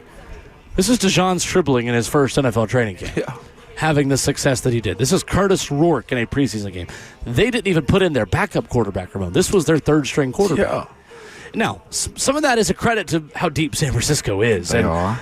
I'm a little bit higher on them now, having spent some time, obviously, watching them in the stadium Thursday and being around them last week. I think that they've got a young nucleus that is solid. But I also think that this secondary is behind where it needs to be right now. So, real quick, even just looking at the comparison between the two teams, and you talking about the secondary. So, this is a different edition of the same defense on a different team. Would you say that almost with what Saleh's kind of left behind? A good bit of that DNA is probably there. The Titans did well against stopping the run against San Francisco. That was the positive, was run offense and defense. San Francisco's defense didn't do a thing against the Titans running the ball. Some of that had to do with you had starters, they had backups, but yeah, you should be better. Yeah. Running the ball against backups when you have your starting offensive line out there for 3 series. The extremes are so wide to me on judging where the Titans secondary is supposed to be at versus where the 49ers is already at, to where you say to yourself, okay, again, we had Cedric Gray after practice say he wanted to go speak with Fred Warner to figure out how do you play this defense. Yeah. Is there how much installation of understanding needs to still be had as far as them playing mostly zone? Like this has been, and I think Coach Salas kind of said it a little bit, these guys they're used to playing man-to-man, like, locking in on your guy. And playing zone can be different for guys in space on when do I judge my breaks in my zone versus if I'm man-to-man with them, I can be a little bit more sticky. These guys are playing off. What's the balance in figuring that out? I mean, hopefully, Blaine at some point, Blaine Bishop, our teammate here, may end up addressing that difference right there. Or might even have to ask him, like, hey, how do you balance being too sticky and zone versus playing off, and when do you break into those types of things? Because I have a feeling it's probably not comfortable for guys who are used to touching their wide receivers the whole time. We need to get Brian McFadden back on. We can get B-Mac on to speak about that as well. Like the difference is in a Denard Wilson sticky man coverage, in your face, blitz from everywhere, in your face defense to all gas, no break in the front seven, that maybe then causes you to be a bit less aggressive on the back end. Like Robert Saleh says they want to be fast and violent in everything that they do. Pass game, run game, meetings, all of it. But this system is built to allow defensive backs to take less chances than their counterparts in the front seven. So you've asked the question before, is this just then a bend but don't break defense? Do you play cushion 7-man coverage, sit back umbrella defense, and tell your front four, go get them, best of luck, we're all counting on you? Yeah. It's a little bit of like Tampa, too, and I think that's why the middle linebacker plays such a huge part in this defense, too. Getting your depth. Like at the Mike linebacker position, you're going to play 2 safeties up top, having a guy that's in the middle that can take away those long crossing routes over the middle and just honestly just being an eraser to a lot of things. But having good safety play also plays into that. And like watching Amani, there's another step to be taken. Well, and I think we hope that this is a bounce back year for Amani Hooker, but what if last year just kind of was the beginning of a decline later in his career? FT never loses. Father Time, man.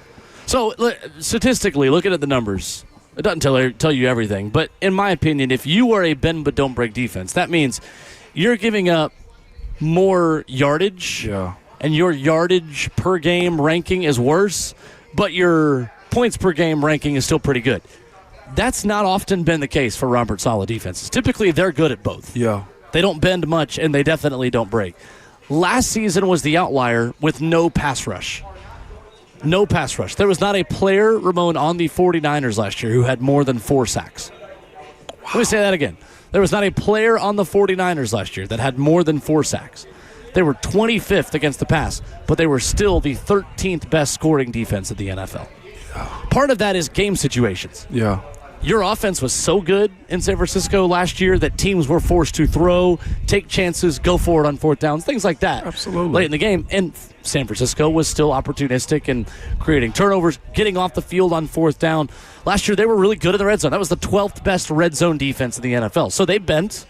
They didn't break. Yeah. They were league average on 3rd downs. They didn't create a ton of turnovers. They were 20th in total defense.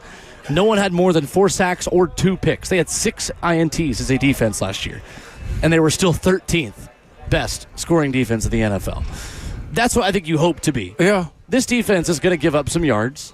This defense is going to give up some plays. But if you can constantly live in a world where, and again, if Dejon Stribling was correctly called out of bounds on his catch in the red zone the other day, we would have lived in this world. I'm okay giving up some of those yards. I'm okay giving up some of those catches if you can hold them in the red zone to 3s, not 7s, and not give up the big explosive play over the top. Yeah. I think the Saturday story was Cam Ward was hitting on some of those passes over the top against Alante Taylor and against Amani Hooker. That was the case, and again, the biggest test to me is in stadium. The practices are fine because you get an opportunity to test some stuff and correct the things that you did wrong. But I do want to see, for the secondary's sake and for Cam's sake, the in-stadium, I guess, just evolution of what week 1 was to week 2. That's the only thing I'm really interested in. And the other part, though, too, is having some good, man, come out of these practices, because that was the other part of the conversation as well. DeJon Stribling did have a good day in the joint practices. He carried it from the practice field to Thursday night. I want to see a little bit of a pushback in it, and I'm not sure if that is a compromise from coach to player as far as, Cordell Flott and Alante, coach, we want to play a little bit closer. What is the balance? Because good coaches listen to their players. DeJon Stribling took good practices to a good preseason game, like Fernando Carmona and J.C. Latham. Yes. Took a good joint practice to the preseason game. No doubt. Now we need to see more of that from the past game on both the offense and the defense. For sure. 615-737-1045 as we wrap up the show. Coming up next, an update on Jets running back Breece Hall, who left Jets practice this morning with an injury. We'll tell you everything we know about that on the star player of the Titans' Week 1 opponent, coming up after this.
Wrapping up the show on Ramon and Will. The Buck Rising Show is on deck. Everyone is here, present, and accounted for. As we get you on your way, Ramon Foster and Will Bowling. Jets head coach Aaron Glenn said that Breece Hall suffered a strained groin in today's practice. He adds he does not believe the injury to be a big deal, but said the star running back will be evaluated. And says there will be imaging to be done, and they will see what the situation is there. As I say that, the Titans have made a roster move, Ramon. Another one. Okay. They have signed corner Corey Mayfield Jr., and they have waived, with an injury designation, linebacker Sean Brown, a UDFA out of the University of North Carolina. Might be the best thing to happen to Sean, man. Getting a little injury settlement coming out of here. It's just tough. I mean, it's this time of the season, this type of stuff is going to continue to happen, man. These signings and these waivers is a part of the survival of camp as well. Mayfield played at UTSA, 2023 UDFA with the Ravens, waived before the start of the season, and has played 2 seasons for the San Antonio Brahmas in the UFL. Look at them giving back, man. Recently tried out for the Niners as well. Did he? Okay. Mm-hmm. Well, that's what this league is supposed to be for, right? It's somehow finding talent from time to time that you can get into training camp for. If he's not in the Canadian League right now, most definitely. That's the goal. Yeah, try to find your way into the NFL. That's a tryout. That's what this is as well. That's why the Texas guard is able to go back, too, because he was just a tryout guy. Mm-hmm. That's right. First week of high school football this week, Ramon. Looking forward to it. We're very back. Another week closer to all of it. But happy week 1 to all the high school football players, coaches, and parents out there. It is, man. My freshman team, or our freshman team, plays Thursday. I'm looking forward to seeing what that is. Very nice. I think Beach also has the My TV 30 game this weekend. Do they? Nice. Yeah. We've called that one. Nice. We've been there while they've been there as well, man. No, that's all Lucas Panzica. That's not me. Man, that was, it's true. That's going to be a good one this weekend in high school football. I'm glad they're starting up. They give us something for the Fridays, bro. Fridays at 9, you will hear Tate Matthews every week on the show during the football season. He will join us for his first visit with us this Friday. Excited to have Tate on. Tate's the best of the best, man. He was in the building this past weekend. He was, too, man. Yeah, we're talking high school football. I know. I end up talking to him way longer than I originally planned to do anything in the building. Like, all right, so how's this team going to be? What do you think about the BA Baylor game coming up on Thursday? No doubt about it, it's man. Good to be back. I'm just glad the quality of this state's football, high school football, has just risen higher and higher and higher. This is as good a season as maybe there's ever been. I'm hearing some of the scrimmage, results that have happened as well. I was asking one of my good friends up in Springfield how Slim level went this past week. It was like he's coming there. The Vols commit. I was kind of glad to hear that, man. Shout out to him. And just everybody else, man. I'm hoping all these kids stay healthy so we can get some good football. Mm-hmm. Absolutely. It is the foundation of what we watch out here, high school football. We love it so much. Today is another big landmark day, too, because I think most or all the privates go back today as well. So get back in school, kids, yes. They did the, last senior, first senior, something like that picture. Yeah, how you holding up? Bro. Has it hit you yet? You got a senior in high school? It's hit my wife already. We said our prayer last night before eating dinner and stuff, and I was just like, we got one beginning high school and one ending high school. Guide us, man, because this is.